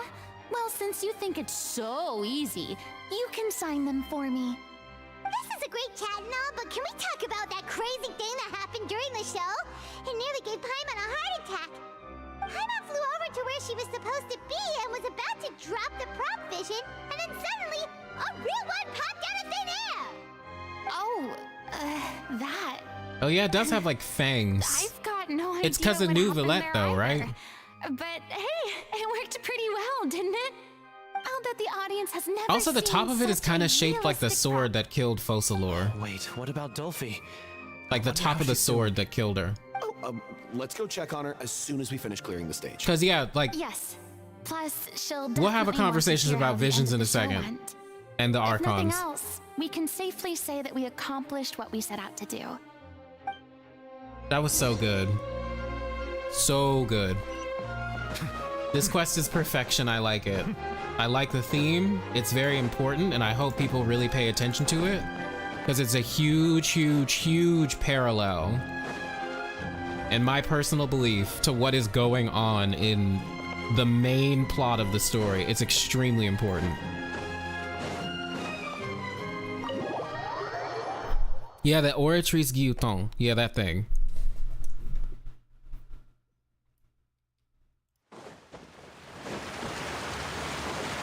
Oh shit, we gotta teleport. Okay, where are they? They're in the court of Fontaine. I hope we get more dragon visions. I kind of hope the Natlon visions are shaped like Furina's. Also, it said after the War of Vengeance, humans come only to possess these 7 remembrances. Visions, I assume this may have something to do with some weird thing that was said in an event in Enconomia. Interesting. Yeah, like, why is it only 7? That's my question right now. Like, why only 7 elements if there's supposedly more? Ah, you're back. Remember to listen to the voice lines. Yes, I have not forgotten. I actually have not forgotten. She's doing okay. Her condition stabilized after taking some of her original medication. From experience, though, I'd say she still needs a few more days of rest. Since the people of Notlan are evolved dragons, I wonder if they can wield elemental power innately. Maybe. Did the audience like it? But at the same time, you would think that everyone in Fontaine would be able to wield the Hydro element since they were originally fucking Oceanids, but they can't. That's wonderful. I'm so sorry I failed to see it through to the end. I guess I was wrong to try and tough it out to begin with. Oh, don't worry about it. Like they told me after announcing my name during the curtain call, everyone's work deserves recognition. Even though you couldn't see it through to the final scene, the audience was very impressed by your performance. It's safe to say that you made your mark on this memorial show. Well, one way or another, we did it. I've had bad luck ever since I was born, so I never expect things to go smoothly in life. I'm just happy to know that we went out on a high note. That's all that matters. Blaming your bad luck again, are we? Maybe if you didn't push yourself past your limits so much, your illness wouldn't be flaring up all the time. Oh, don't you start. I don't have the energy to argue with you right now. Aw, you two clearly care a lot about each other. Uh-huh, it's actually adorable. I don't know what you're talking about. You mean we never stop arguing with each other? Hey, they're kind of like that couple from the Fortress of Mirapede where they were denying that they were a couple. So, Paimon's any face. plans for the next step? Right, just get married already, God. Performance you put on, the reputation of your troupe is sure to spread through Fontaine like wildfire. You won't have to disband if you don't want to. You could capitalize on the rave reviews and license out the little Oceanid to the bigger theater troupes out there. That would do wonders for your financial situation. They might not want to do that, though. We should still disband. Yeah. Aww. It's what we all agreed to. After all that's happened, I should give you guys some space. But maybe our paths will cross again one day. This is sad. The band's breaking up. Just walk off. No, be friends. You better go make up with him. Go make up with him. I still want to keep performing, so I might join another troupe. Okay. After watching Miss Furina's performance, I think I'm starting to understand our director's infatuation with musicals. Also, this theme of it being a fucking musical. It suits you. You want to know who the Daughters of hoped to Prose keep and fucking performing Song too, are? But I don't know if my health will allow me to. Oh, so now you finally got your priorities in order. I guess I'll hold off until you've properly recovered as well. What about you, Miss Furina? Any future plans? Well, frankly, I think a return to obscurity is no longer an option for me. I'm sure a slew of consultancy requests will hound me wherever I go until I finally acquiesce. I mean, it's a good way to make some money. There with your special thanks at the end of the show. Sorry. It's quite all right. The Shrine Maiden said something about Paimon being a human hatchling since humans lost the ability to fly when you grow up. And Sun and Moon also say something about humans flying. Interesting. I'm not as averse to a return to the stage as I previously There's also a theme of imagined. not being bound by gravity. Neuvillette was right. Maybe Cleo is the right role for me. I still don't wish to pretend to be someone else, but I do have a desire to express myself. So, maybe the show will go on for me after all. There's no need to draw lines in the sand. Just do whatever feels right to you. Yeah. Wasn't there a flying hilly churl in the manga? Yeah, there were several, but we have not seen them. Only to hide the truth. But from now on, I want to spend They were my also time the learning minions of real Ursa the Drake. stories about real people and how they touch the lives of others around them. I want to watch them blossom and wither, See them refined on the page, retold on the stage, and remembered. Maybe this implies that humans had more power I'm than the primordial one time. Y'all, I'm gonna be honest with you. I kind of think the primordial one is a human of some sort. The more you get out into the world, the more you'll discover what a fascinating Well, at place least it one is. of them. Next time, I'll invite you to join me. Then it's a deal. If a vision is a gift from the gods, then I should do my best to honor it. No, it's a gift from your father, Nouvelette. Not the gods, because remember, Nouvelette has the authority now. Speaking of, okay, let's have a conversation about that. So, while we do know that Archons aren't the ones that necessarily give out visions, we do know they have something to do with them being handed out. Since A, no electrovisions were given out when she was cooped up in her plane of euthymia and doing her vision hunt decree. So while they may not, oh, and I think Nouvelette's story kind of reinforces this idea that they're kind of not aware of who's receiving the visions and why. There's something that is said, hold on. Oh, I have the vision one locked. Fuck! But I have read it.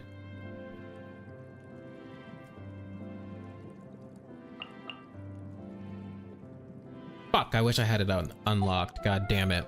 All right, but let's look at the Archons and what they have to say. Let's see about Furina. She made a contract with her own self to save the nation. Strictly adhered to it for over 5 centuries without once wavering, and even fooled the heavenly principles in the end. I have great respect for approaches to justice that place exacting demands not only on others, but also on the self. Though her divinity has vanished, and the throne of the Archon is no more, Furina will go down in Fontaine's history as a god of justice worthy of recognition. Aww. He has so much respect for her. That's sweet. That's actually really nice. Aww. Okay, what does Venti? He's next. A bard must be versed in both music and song, but a stage performer requires far more skills than just these. Hey, don't you think we should invite her over to put on a show at the next Windbloom Festival? Actually, I hope that happens. Oh my god. You want me to talk about how she saved Fontaine? Well, I mean, she's such a talented artiste, it's no wonder. I wouldn't be surprised even if she'd saved the entire world. Interesting line, Venti. Aw, that's sweet. Wait, what does he have to say about First thing you Booer? think of when you hear Dendro Archon is Oh, her right, he power compares over his ballads to her, which is interesting. Alright. For Wait. 5 centuries, I dueled the Raiden Shogun in my personal realm of consciousness to confirm the steadfastness of my will. Yet this Furina you speak of, though possessing only a frail human body, committed herself to acting out her part every second of every day for 500 years. A true battle of the spirit. Her willpower has indeed reached the level of a god. Interesting. That's so nice. That's so sweet. They're all so nice to her. Oh my god. Okay, wait. Ciarla, where's the friendship level 4 thing? What is it? Where is it? Who is it? Excuse me? You're saying that even some members of the Seven don a counterfeit vision before mingling with their people? My apologies. I was just caught off guard by the absurdity of the situation. I was once advised to wear a counterfeit vision so that I might more easily intervene during moments of crisis. To be quite frank, I was not enamored by this suggestion, nor the implication that one must only exercise the power that is rightfully theirs under false pretenses. With that said, however, I have developed a newfound appreciation for the value of human yearning and determination, having spent considerable time around vision-bearing humans. Interesting. The kettle wheeze, right? That wheeze was interesting. I've actually questioned if the primordial one is a fully ascended human. Nouvelette's teapot voice line talks about people needing to break free from the eggshell, and the primordial one hatched. So here's the thing about the primordial one. Here's the thing about descenders in general, and about the traveler. Do you think the traveler is a human? Yes or no? Do you think the traveler from afar who fell in love with the Seelie is a human? Yes or no?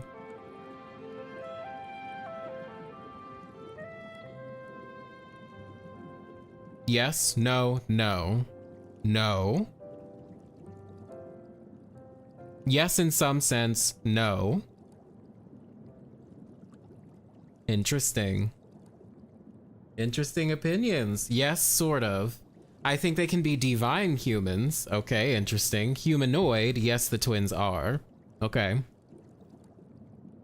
In appearance, yes, but otherwise, no. Okay, interesting.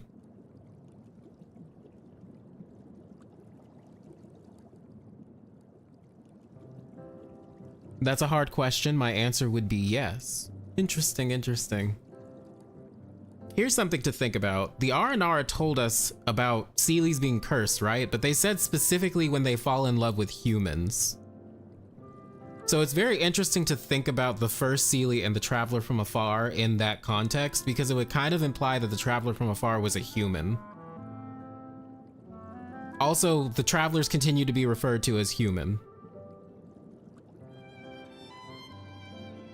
And I get that everybody doesn't know what they are. And also, Sumi from the Three Realm Gateway event acts like Ether and Lumine. She like asks if they're human and there's like, no, there's something else about you.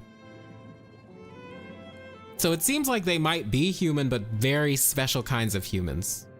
Like a primordial human or something. Remember the primordial human project Rhine-Daughter was concerned about?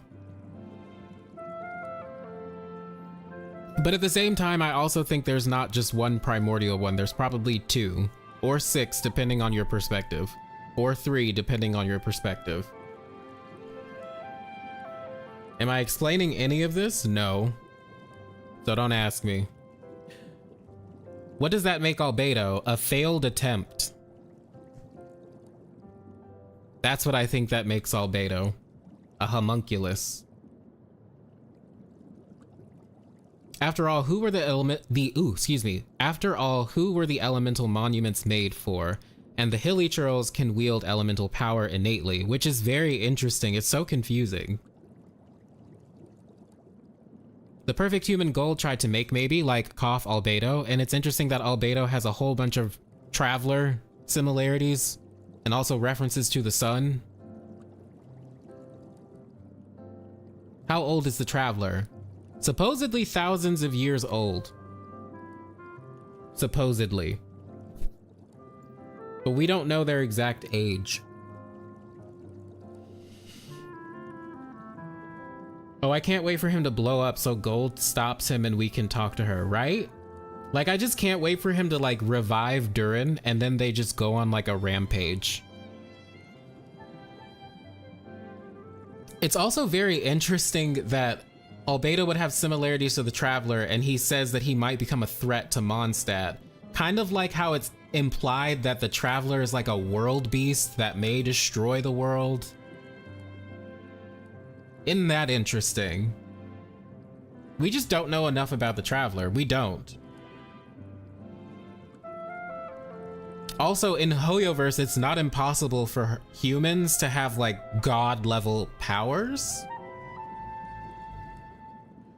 So, I mean, I don't know. Anything's game, to be honest. I think that the primordial human is the most valid. In the Bible, antediluvian humans were giants and lived for hundreds of years. Interesting. To be frank, that's what I dislike about the Traveler. If they are so old, yet they don't have that aura. Right, they're even still... Yeah, they don't have that aura at all, to be quite honest. They don't have, like... I don't know. The thing that's annoying about them is that we have to remember that Travelers are also very quiet about their own pasts. And that they're intentionally leaving out information. I feel like that was very obvious to me in the We Will Be Reunited Archon quest.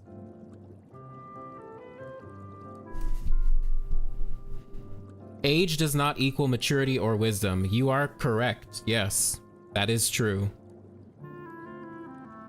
Remember that line from Dainsleif and Albedo's Miscellany? If Albedo does blow up, he will stop it. Yeah, I remember. Also, after Fontaine, it's making more sense as to why Conria was destroyed and that the art of Chemia, which creates life, had something to do with their destruction. Because Fontainians were literally cursed with death. They were sentenced to die. Because Egeria created humans out of Oceanids, which was a no-no. So just imagine what Conrians did. What did they create?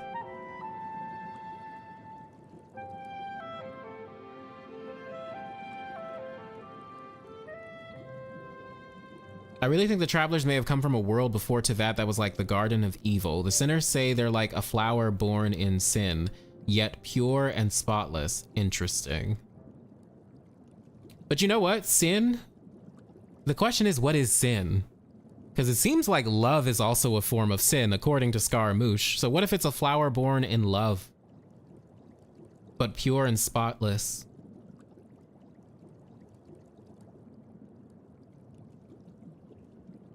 They're immortal because they came from a sinless era. Adam and Eve only were destined to die after they sinned. True, and after they were kicked out of the garden, right?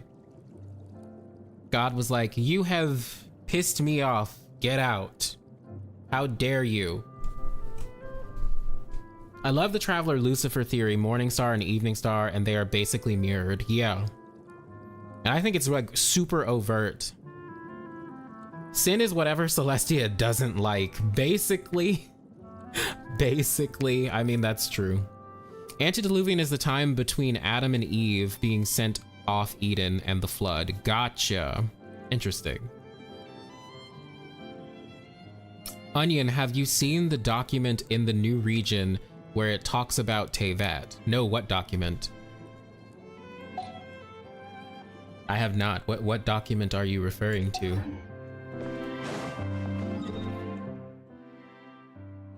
Oh, I gotta spin my fucking resin. Let's actually go here while we talk. So there's a lot of people that don't think the travelers are human. There's, I think, a decent amount of people who do think, or is something in between. Very, very curious.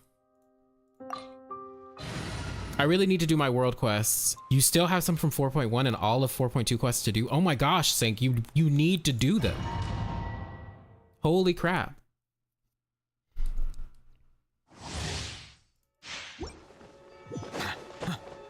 Do them, do them. I have a question. What do you think it takes to be a descender? What do y'all think it takes to be considered a descender? And I want you to keep in mind the information from Dotori that we got. And that includes the sibling not being considered a descender, despite Ether and Lumine being completely interchangeable. Take into account everything Skirk said, and then answer my question. What do you think it takes to be a descender? Descended from Celestia? Okay. Maria, 1, to not be from this world, to not be affected by Irminsul, and to not be touched by fate. Order guide you. Interesting. Well, as a young one once said, if rescuing you is a sin, I'll gladly become a sinner. Oh. No time to lose. Brace yourself. This is gonna hurt. Didn't May say that? May said that about Kiana, right? If I'm remembering correctly. Solidify. There's actually more about Descenders in 4.2 World Quests. There are, yes, there is more information. that changes your perspective. But I'm trying to be quiet because Sync said he hasn't played it yet. Or they haven't played it yet. I don't know what your gender is, I'm sorry. Perhaps you have the ability to change fate. Maybe that's why the Abyss sibling is in a relentless battle against fate, or they have to be tied to fate, which the Traveler definitely is. Interesting. Wagyu, you said to have your origins not from Teyvat. I wonder if that's enough to make you a descender, though. Yes, Mesa headed to Kiana. Okay, great. I thought descenders are just not in Irminsul. I really have no idea what they are. No worries at all. You can talk about the quests.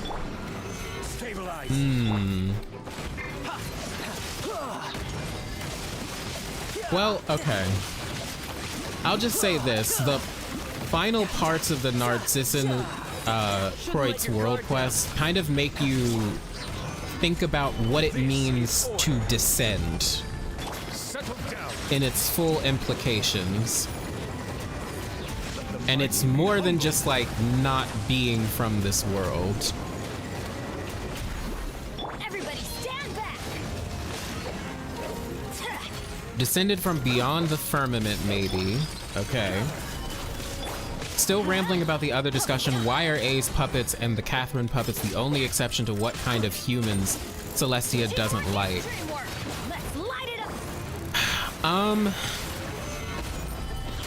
Good question. Because even like in Scaramouche, well, it's not his story quest. It was Brace yourself. This is gonna hurt. it was from the interlude Archon quest, All Senses Clear, or whatever the fuck it was called. Why is the name escaping me right now? Someone tell me the name of that. Basically, where Scaramouche erases himself from Irminsul and then he gets his memory back or whatever. Nahida basically says that puppets and humans are interchangeable, right? To a certain extent. Yeah, the interlude quest. To descend means to fall. I mean, technically, yes.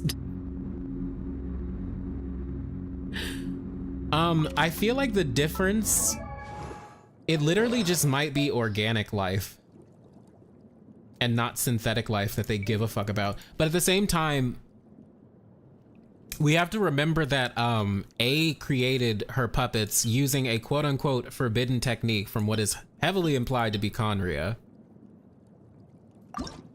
So it doesn't seem like it's okay to do that. It also makes you wonder what the difference between Albedo is and like everything else, because he's basically a human, right? Also, he was created after Conria was destroyed. Does Celestia just not care because the heavenly principles are asleep right now? Or something else going on? Yeah, they were like made to mimic human life.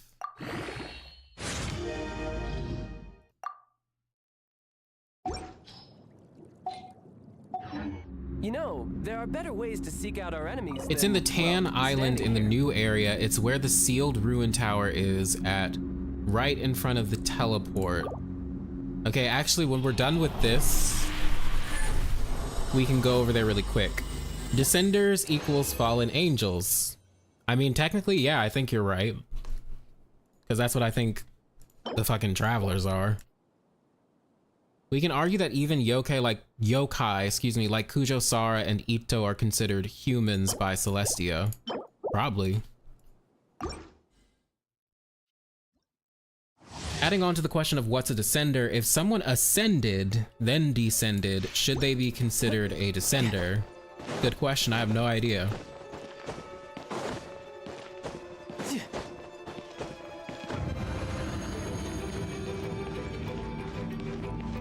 No time to lose. Can there be an ascender? I think so, because we, the travelers, Ether and Lumine are implied to ascend to the seat of God. Vanessa, quote unquote, ascended. Silence. The tides beckon. And Gold did not just make Albedo, right? There were a lot of them. Yeah, there was like a ton of experiments. He has a ton of siblings. Like Elinus, Durin, the other albedo, whatever that guy's name actually is. Also, I kind of feel like, on that note, I will have order. I think Ryandaughtr fed that imposter albedo to Durin in order to, I guess, make him more complete. I know that sounds weird, but if you think about Durin and Dragonspine, he is implied to have like a ton of vitality. So I wonder if she stuck the imposter in Durin, kind of like to incubate him. Because clearly the dude was alive, right? I don't think Ryandaughtr had nefarious intentions when she fed the dude to Durin. I actually think she was trying to make him better.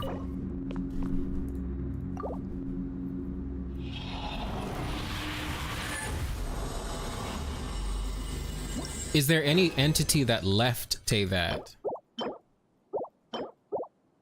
Eh.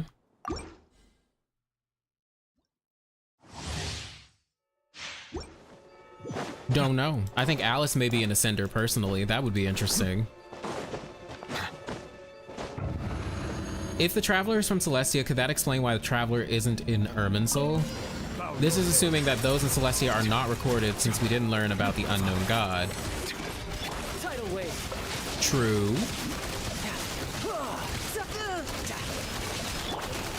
Stabilize. Don't know. We'll have to learn about how celestial people work. Silence. Be sanctified.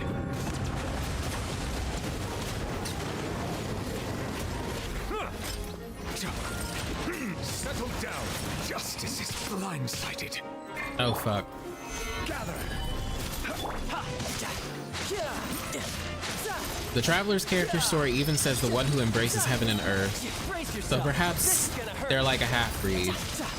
Maybe, yeah. Like a product of a human and maybe a Seelie.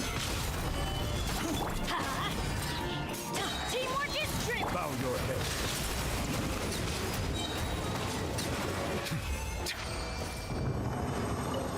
Well, yokai, in my opinion, are probably more familiarized as with humans, much like the people of Notland are said to be or Adeptus are. Yeah, they're probably like in the same veins. Also, what was the whole borders? The borders are eroding from the KFC wings. Oh, that was just Alice displaying her sussiness.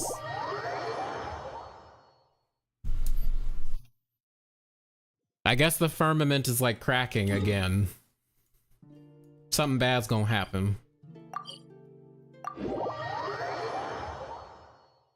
Do I have any theories as to who the third descender is, and do you think the Fatui will know the truth about the Gnosis? Let's go for it. Yes, I think I know who the third descender is. People were saying it's the Traveler from Afar from earlier, and I agree. But I know like which specific character it is. If you've seen my videos, then I came up with 2 people who might be the Traveler from Afar. One of those people is actually a very, very, very, very, very, very, very, very good contender.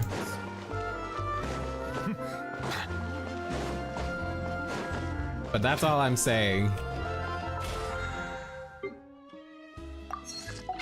Hell, I can even give you like a good argument for why they are the Traveler from Afar and why they might be the third descender.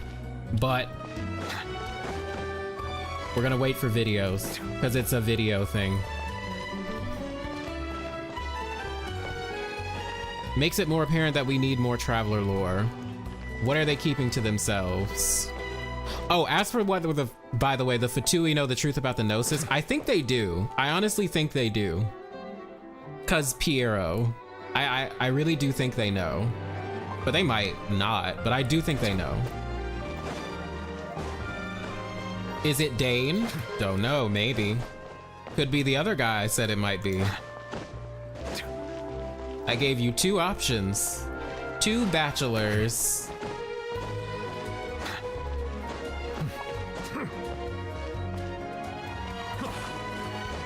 A certain sussy god.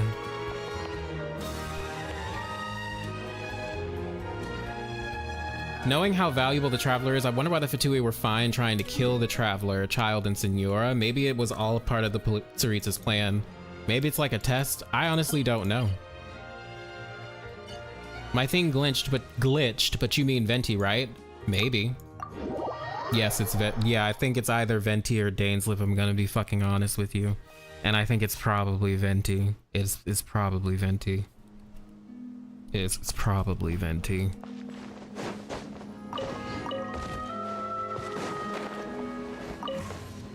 I have specific reasons, and it all makes sense. One day, it'll all make sense. Wait, Gen Z dreams. What were you talking about? Where is it? You said it was like on the island, or like where the near the teleport waypoint, near the tower. The little thing to read. Wait, what the fuck is this?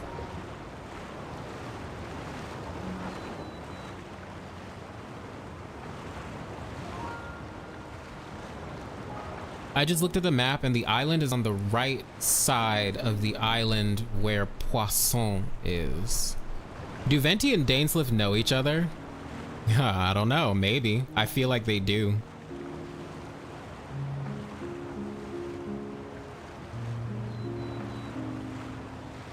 Did I already come up here? I probably did, to be honest.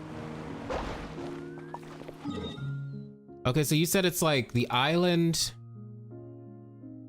is on the right side of the island where Poisson is. So it's this one, right? Is that what you're talking about? Or is it down here somewhere? The Traveler's dialogue after interacting with the Statue of Seven implies they were familiar with that power. They know something about Teyvat they aren't saying, right? It's very sus. They're just like so attuned to this fucking world. It's weird.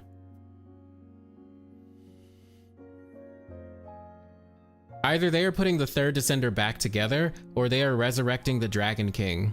Though I get the feeling he isn't as friendly as Nuvi is. Yeah, it kind of like puts a different perspective on what the Tsaritsa wants.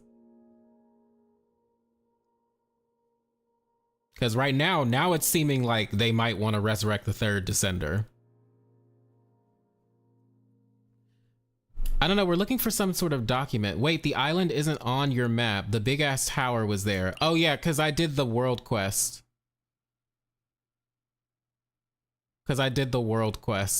So if that's the case, then it might be like somewhere on the tower, in the tower. Am I gonna die from this height? Wait, actually, let's just see. Oh, okay, good. Yeah, like the towers do have documents.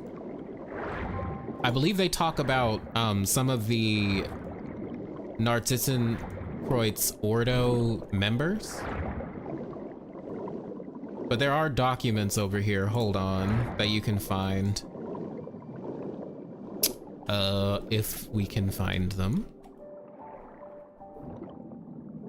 Yeah, like there are notes like around it that I remember reading. Maybe it's down here.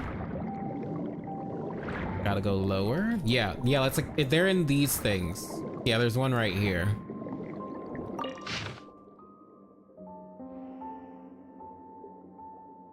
The Tower of Ipsissimus comes from an old concept, the ancient Fontanian kingdom of Remuria, and was used to describe a powerful will that could rule, sustain, and destroy the world.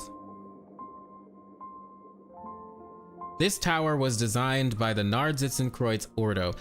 Okay, actually, let's circle back to this. this line right here, rule, sustain, and destroy the world. That's very interesting because we know the Heavenly Principles is said to be the first descender. They currently rule.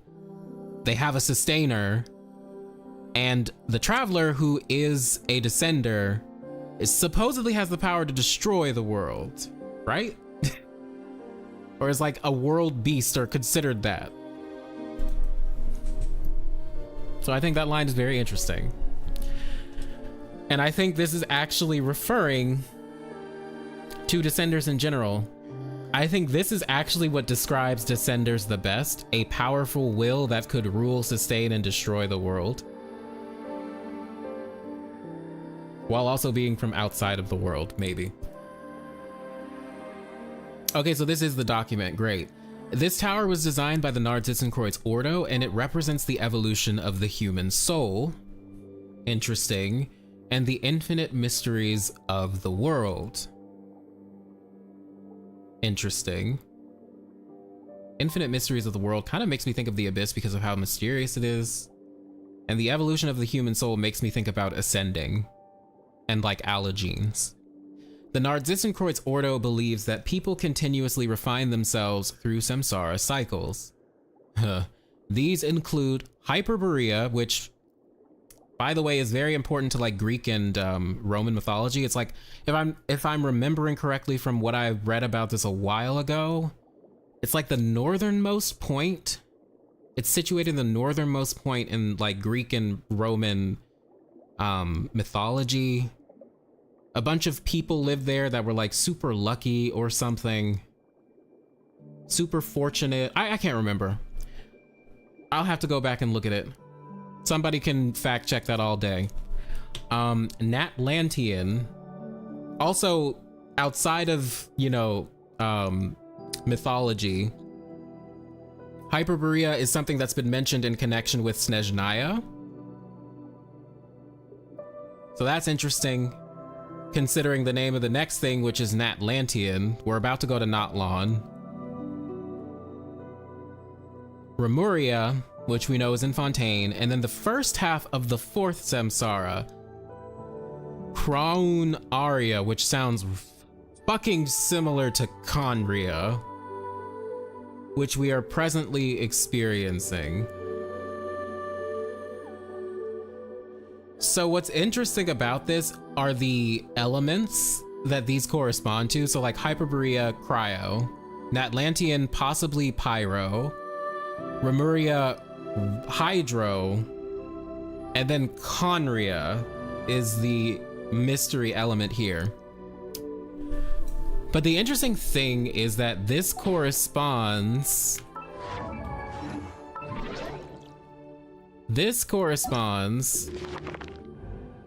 with those items, right? Those artifacts that talk about samsara cycles and Celestia. Yeah, prayers for illumination, prayers of destiny, or for destiny, wisdom, and then springtime. They correspond exactly, which makes me think that the Conria one corresponds to Electro, which is so interesting. If you think about Ermin, I can't explain it now, because it's gonna take a little bit to explain.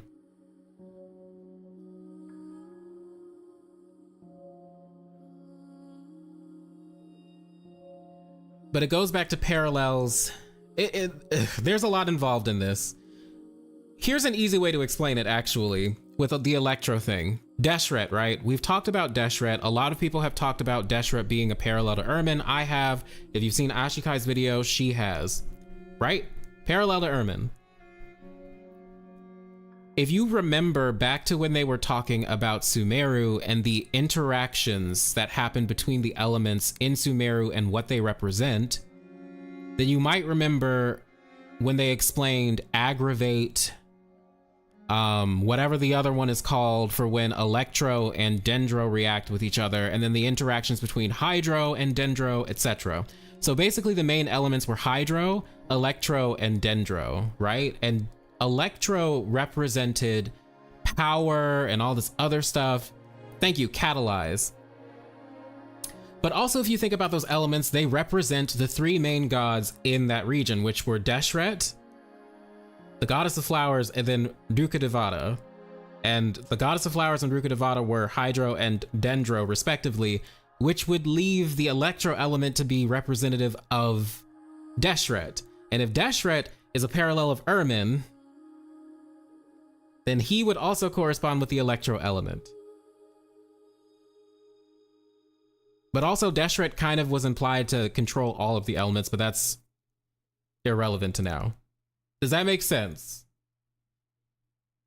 As to why Conria might represent this electro element that's being mentioned in this note. Or not being mentioned. You know what I mean. You know what I mean, hopefully. I'm getting my words mixed up.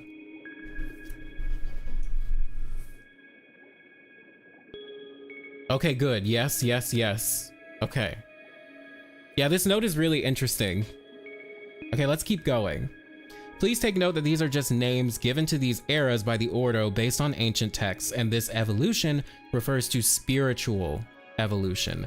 There is no intent here to antagonize any research results obtained by the academia.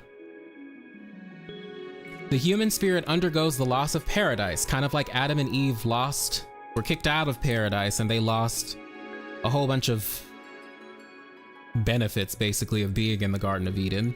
The defeat of evil dragons, which is kind of a theme they've been putting in Fontaine. The original sin, and baptism, which is interesting because baptism,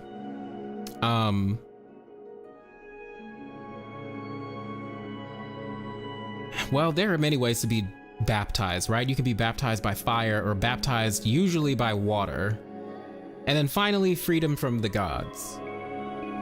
So that's interesting if you think about like these as corresponding to each of these samsaras. So the loss of paradise corresponding to Cryo, Hyperborea.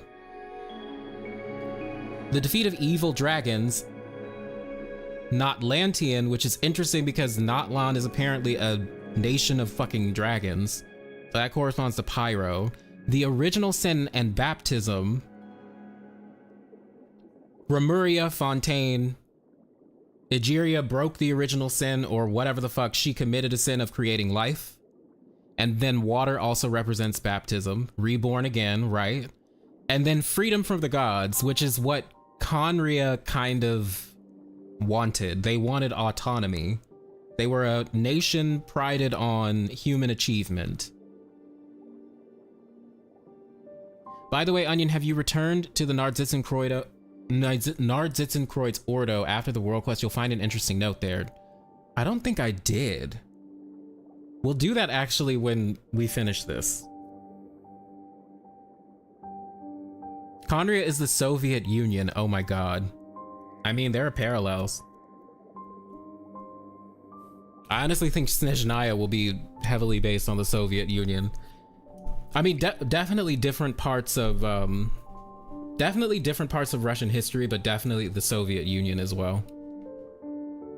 I personally wonder if this time period is also a grain of salt to take in, considering to the path our sibling takes before us, meaning the events of Conria happened mid-journey. That's interesting.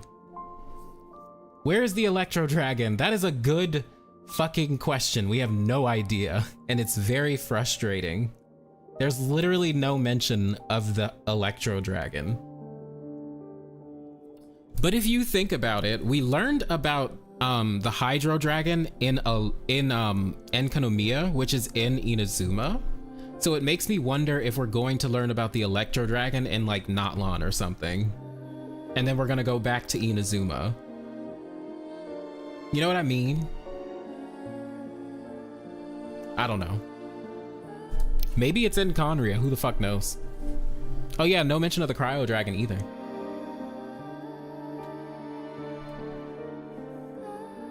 Finally, we would like to thank the following ladies and gentlemen for their generous support. Madam blah blah blah blah blah, some Mr. Eliphas, whatever, and then Mr. Most of the names have been struck out. So the interesting thing also, guys, if you didn't know, you can find these people and you can fight them in the overworld. They're Hydro Eidolons. That's a big spoiler. I guess. Sorry, I shouldn't have said that, but you can fight some of these people. I think there are other notes around here that I remember reading. Maybe not, actually. Maybe that was the only important one.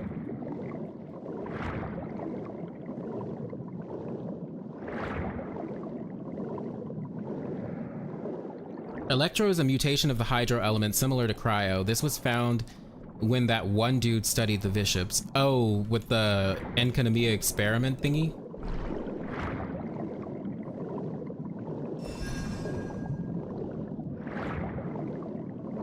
If the defeat of the dragons is just another part of the cycle, it sounds like Tevat's dragon sovereigns aren't really the first, which is really interesting to think about, if that's the case.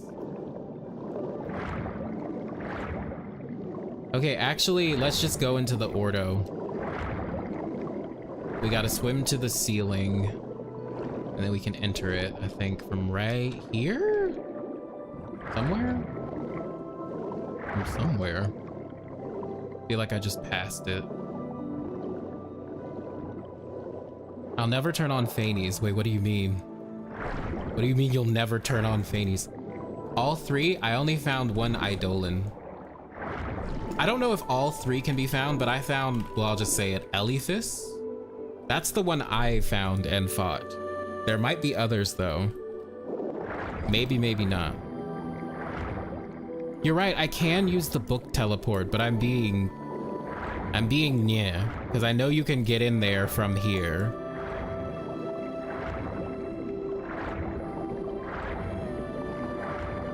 Just let me do this. Ah, there it is, okay.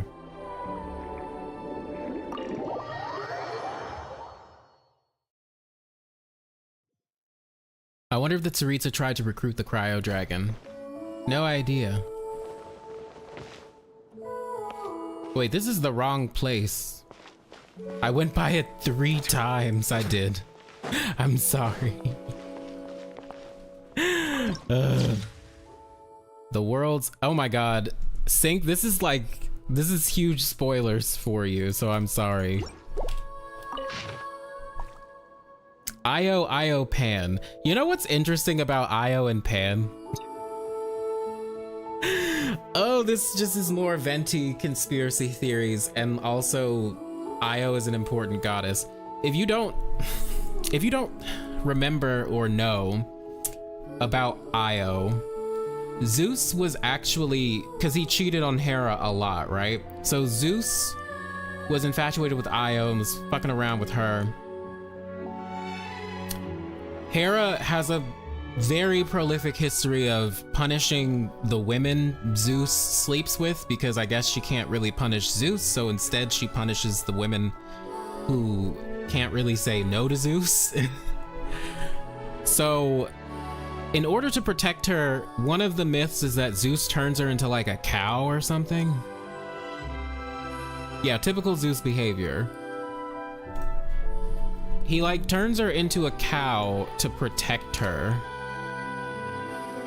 Io is also a moon, by the way, on fucking Jupiter, which is interesting.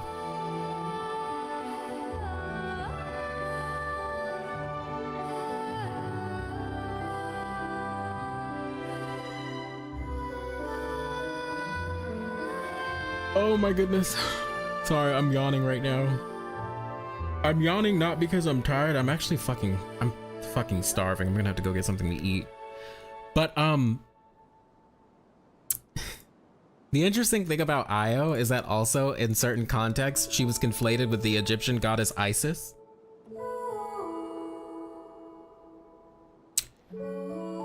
Isis is the wife of Osiris, who I talked about in my Sinner video in connection with Deshret, Ermin. Also, Osiris has a very tangible connection to Dionysus, the Greek god Dionysus. And Venti has a lot of similarities to Dionysus. But you know who else he has a lot of similarities to? Pan. So I find that these two right here, anyway, that's like my, that's just my conspiracy shit for right now. But yeah, he has a lot of similarities to Pan as well. Anyway, Io Io Pan, that which lies beneath the great sea. The purpose of this line in the ritual scripture is to forsake the self and sink into the abyss, and in the abyss, to welcome rebirth as a holy infant. That is so interesting. To give up yourself, sink into the abyss, and in the abyss, you're reborn and then welcomed as a holy infant. That's so interesting. The origin of this is a tragedy of unknown provenance that has been passed down by persons unknown to this day. If I told you that this was actually secretly about the first Seelie and the Traveler from Afar, you would not believe me because, well, honestly, what I'm saying right now is all over the place and you probably just don't understand it, but I've had plenty of time. I've had like years to think about this. Or not about this in particular, but about this first Seelie of the Traveler from Afar. It's hard to explain right now. It just is. I just need to fucking make videos. I just need to do it, okay? So I'm just gonna be quiet. Renounce the ego, basically, yeah.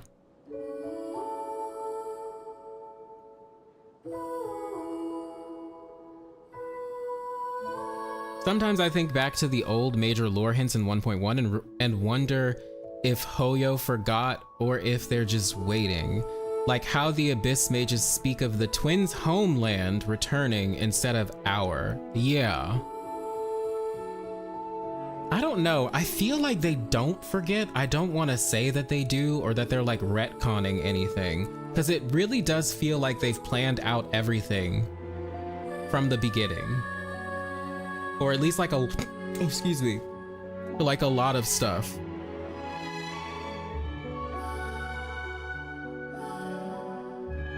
I feel like they're just waiting. Why would Hoyoverse, why would you do this to us? As if it wasn't enough, we don't know who the sinner is, now this. My brain is melting just thinking about the third descender. Yeah. I got a theory for y'all coming out.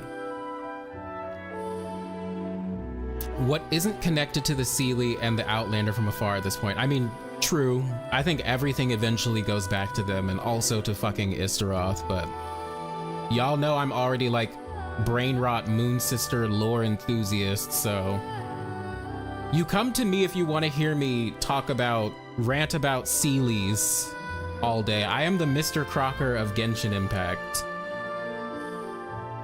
If you guys have seen the Fairly Odd Parents, I am basically him.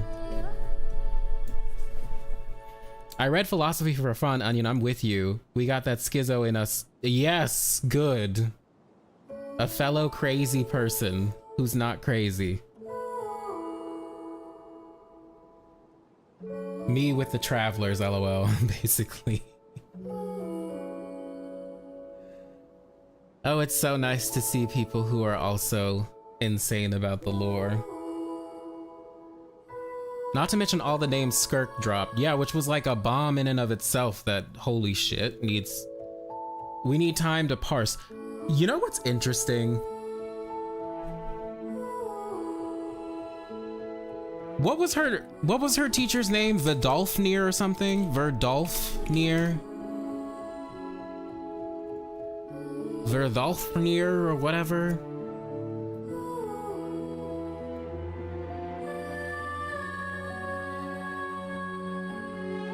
Oh, Serta Logi, I'm so sorry, but she did mention Verdrubblubnir. It made me wonder if Radatolsker is gonna pop up. Radatolsker is like the squirrel that travels on the world tree and like delivers messages between Nidhogg and then Verdolfnir or whatever. You wanna know what also has a squirrel in it? Do you want it? Fucking the Boar Princess has a squirrel in it, an evil squirrel. And that's what I really thought of. At this point, I'm just brain rotting and I don't know. I'm just fucking saying shit at this point. I don't know. I'm hungry. I'm hungry as fuck. Okay, anyway. Said play is called Ajax or Aias, which is interesting because Ajax is Child's name. He was the second strongest warrior in his alliance. Lies beneath the great sea is itself an interesting phrase. It comes from ancient Sumeru texts, which should be read as Narayana, which also means primordial human.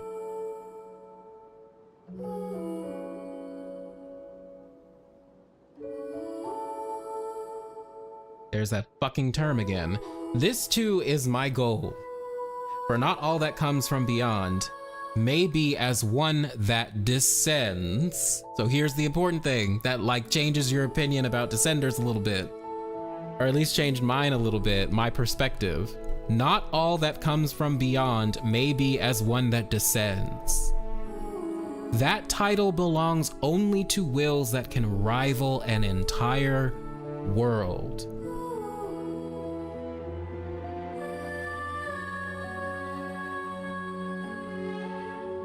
And maybe that's why the sibling is not considered a descender, despite being from outside of Teyvat. Maybe they don't have a strong enough will to challenge the entire world. That is what I seek. The way to become just such a will. One that can protect the world, sustain the world, destroy the world, and create the world. You know who also does all of that? The primordial one, and the sustainer of heavenly principles. But it's also implied to be the traveler, and all of these people are descenders. I think this literally gives us what a descender actually is.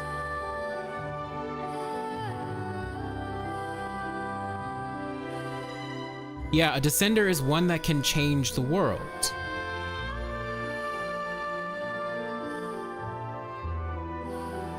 Being from beyond Teyvat or not belonging to Teyvat is like one piece of the puzzle, but it doesn't describe everything that a descender is, which is so interesting and may give us a lot of context for our sibling.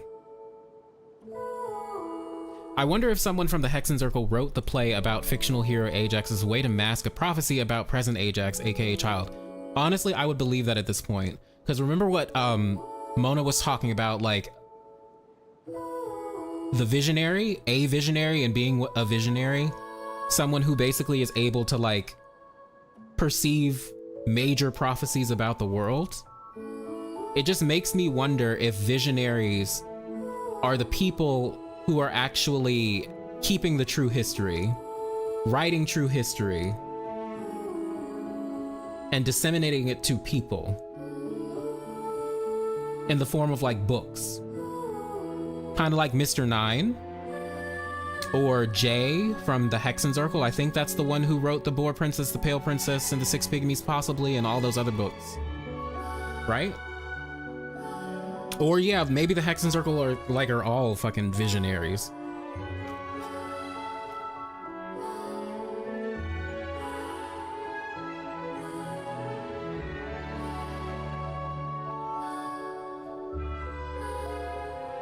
The true history. Verdolfnir is the visionary? Is he? Yes? Maybe they had enough power at one time, but they failed by not preventing the destruction of Conria. Maybe. It's possible they are like standing in the way of being considered a descender, if that makes any sense. Like,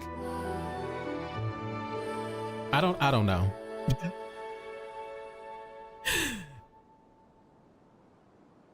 Jokes aside, imagine if Child grows strong enough to be a descender himself, and Child is kind of a rival to the Traveler. Child is like really interesting because it's clear there's something about him, right? He has a certain it.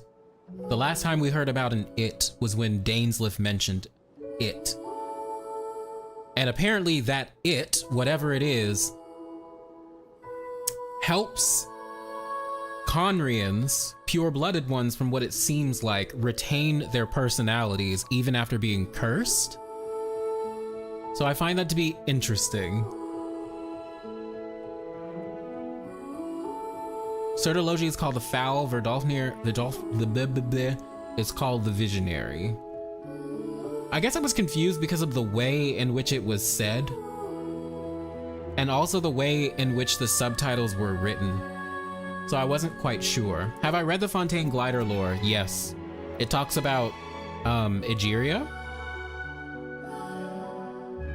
if I'm not mistaken, and also the original Hydro Archon. Not Hydro Archon, sorry, Hydro Dragon. And that Egeria was like created by a shade. You know what's interesting about that? If Egeria of all gods was created by the Shade of Life, how do you think Ruka Devata came into life? Isn't that so interesting? It just makes me wonder about her, because we have absolutely no idea how she was born.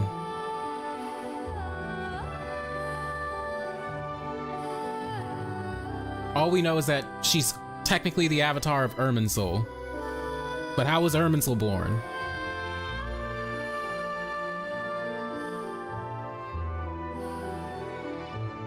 I think Irminsul is a primordial creation. I think Irminsul is literally a dead lady like every other fucking tree in this game.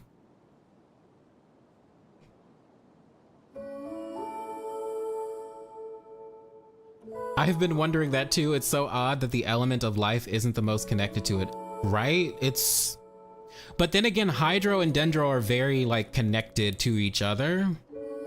If that makes sense, they're both like elements of life, since water is essential to life.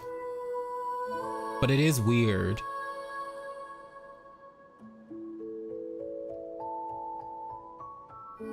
Child remains relevant even 3 years in the story, right? Maybe he'll grow strong enough to become a descender, a primordial human.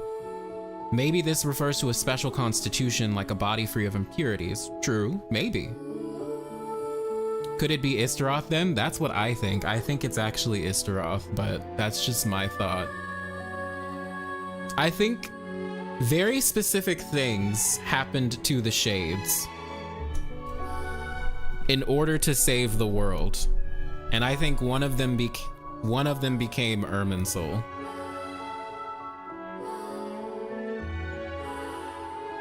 And the Pari are both Hydro and Dendro creations, I think. Yes, they are. They're like a mix. They're a mix of the Goddess of Flowers, who is a Seelie, the Hydro Archon, who was made by a Shade, and then the Dendro Archon, who is the magic tree that keeps the world afloat.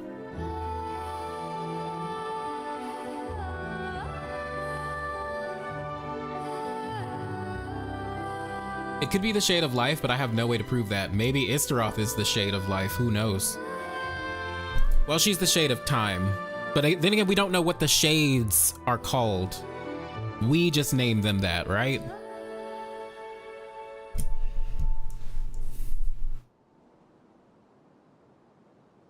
Also, Kusanali says that Fontaine's prophecy was carved into Irminsul a long time ago. Yes, she does. So every punishment may be on a countdown, and Celestia may not have full control for how it's carried out. That is very true. You right.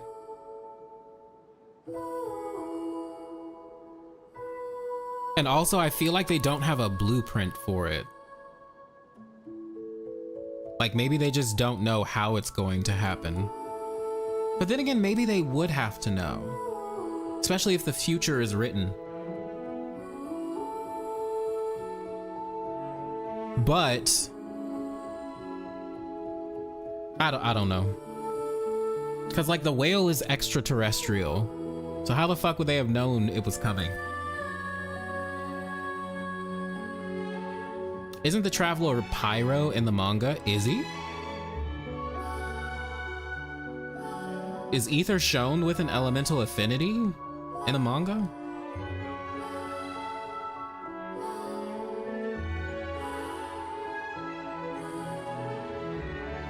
Okay, actually we're on this note.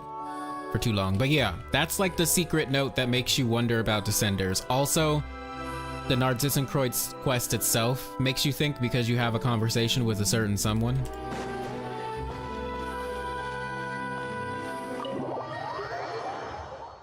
Wait, can we go back to the fucking sea?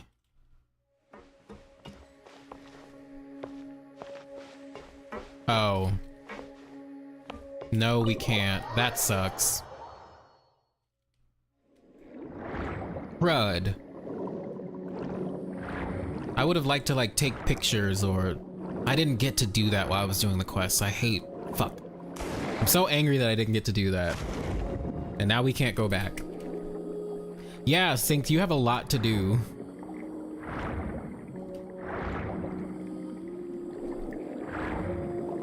Like, usually I like to get stuff from like zones that I know are probably never coming back, like Fischl's Castle. I made sure to get stills from that. And I'm so upset that I didn't get stills from this quest.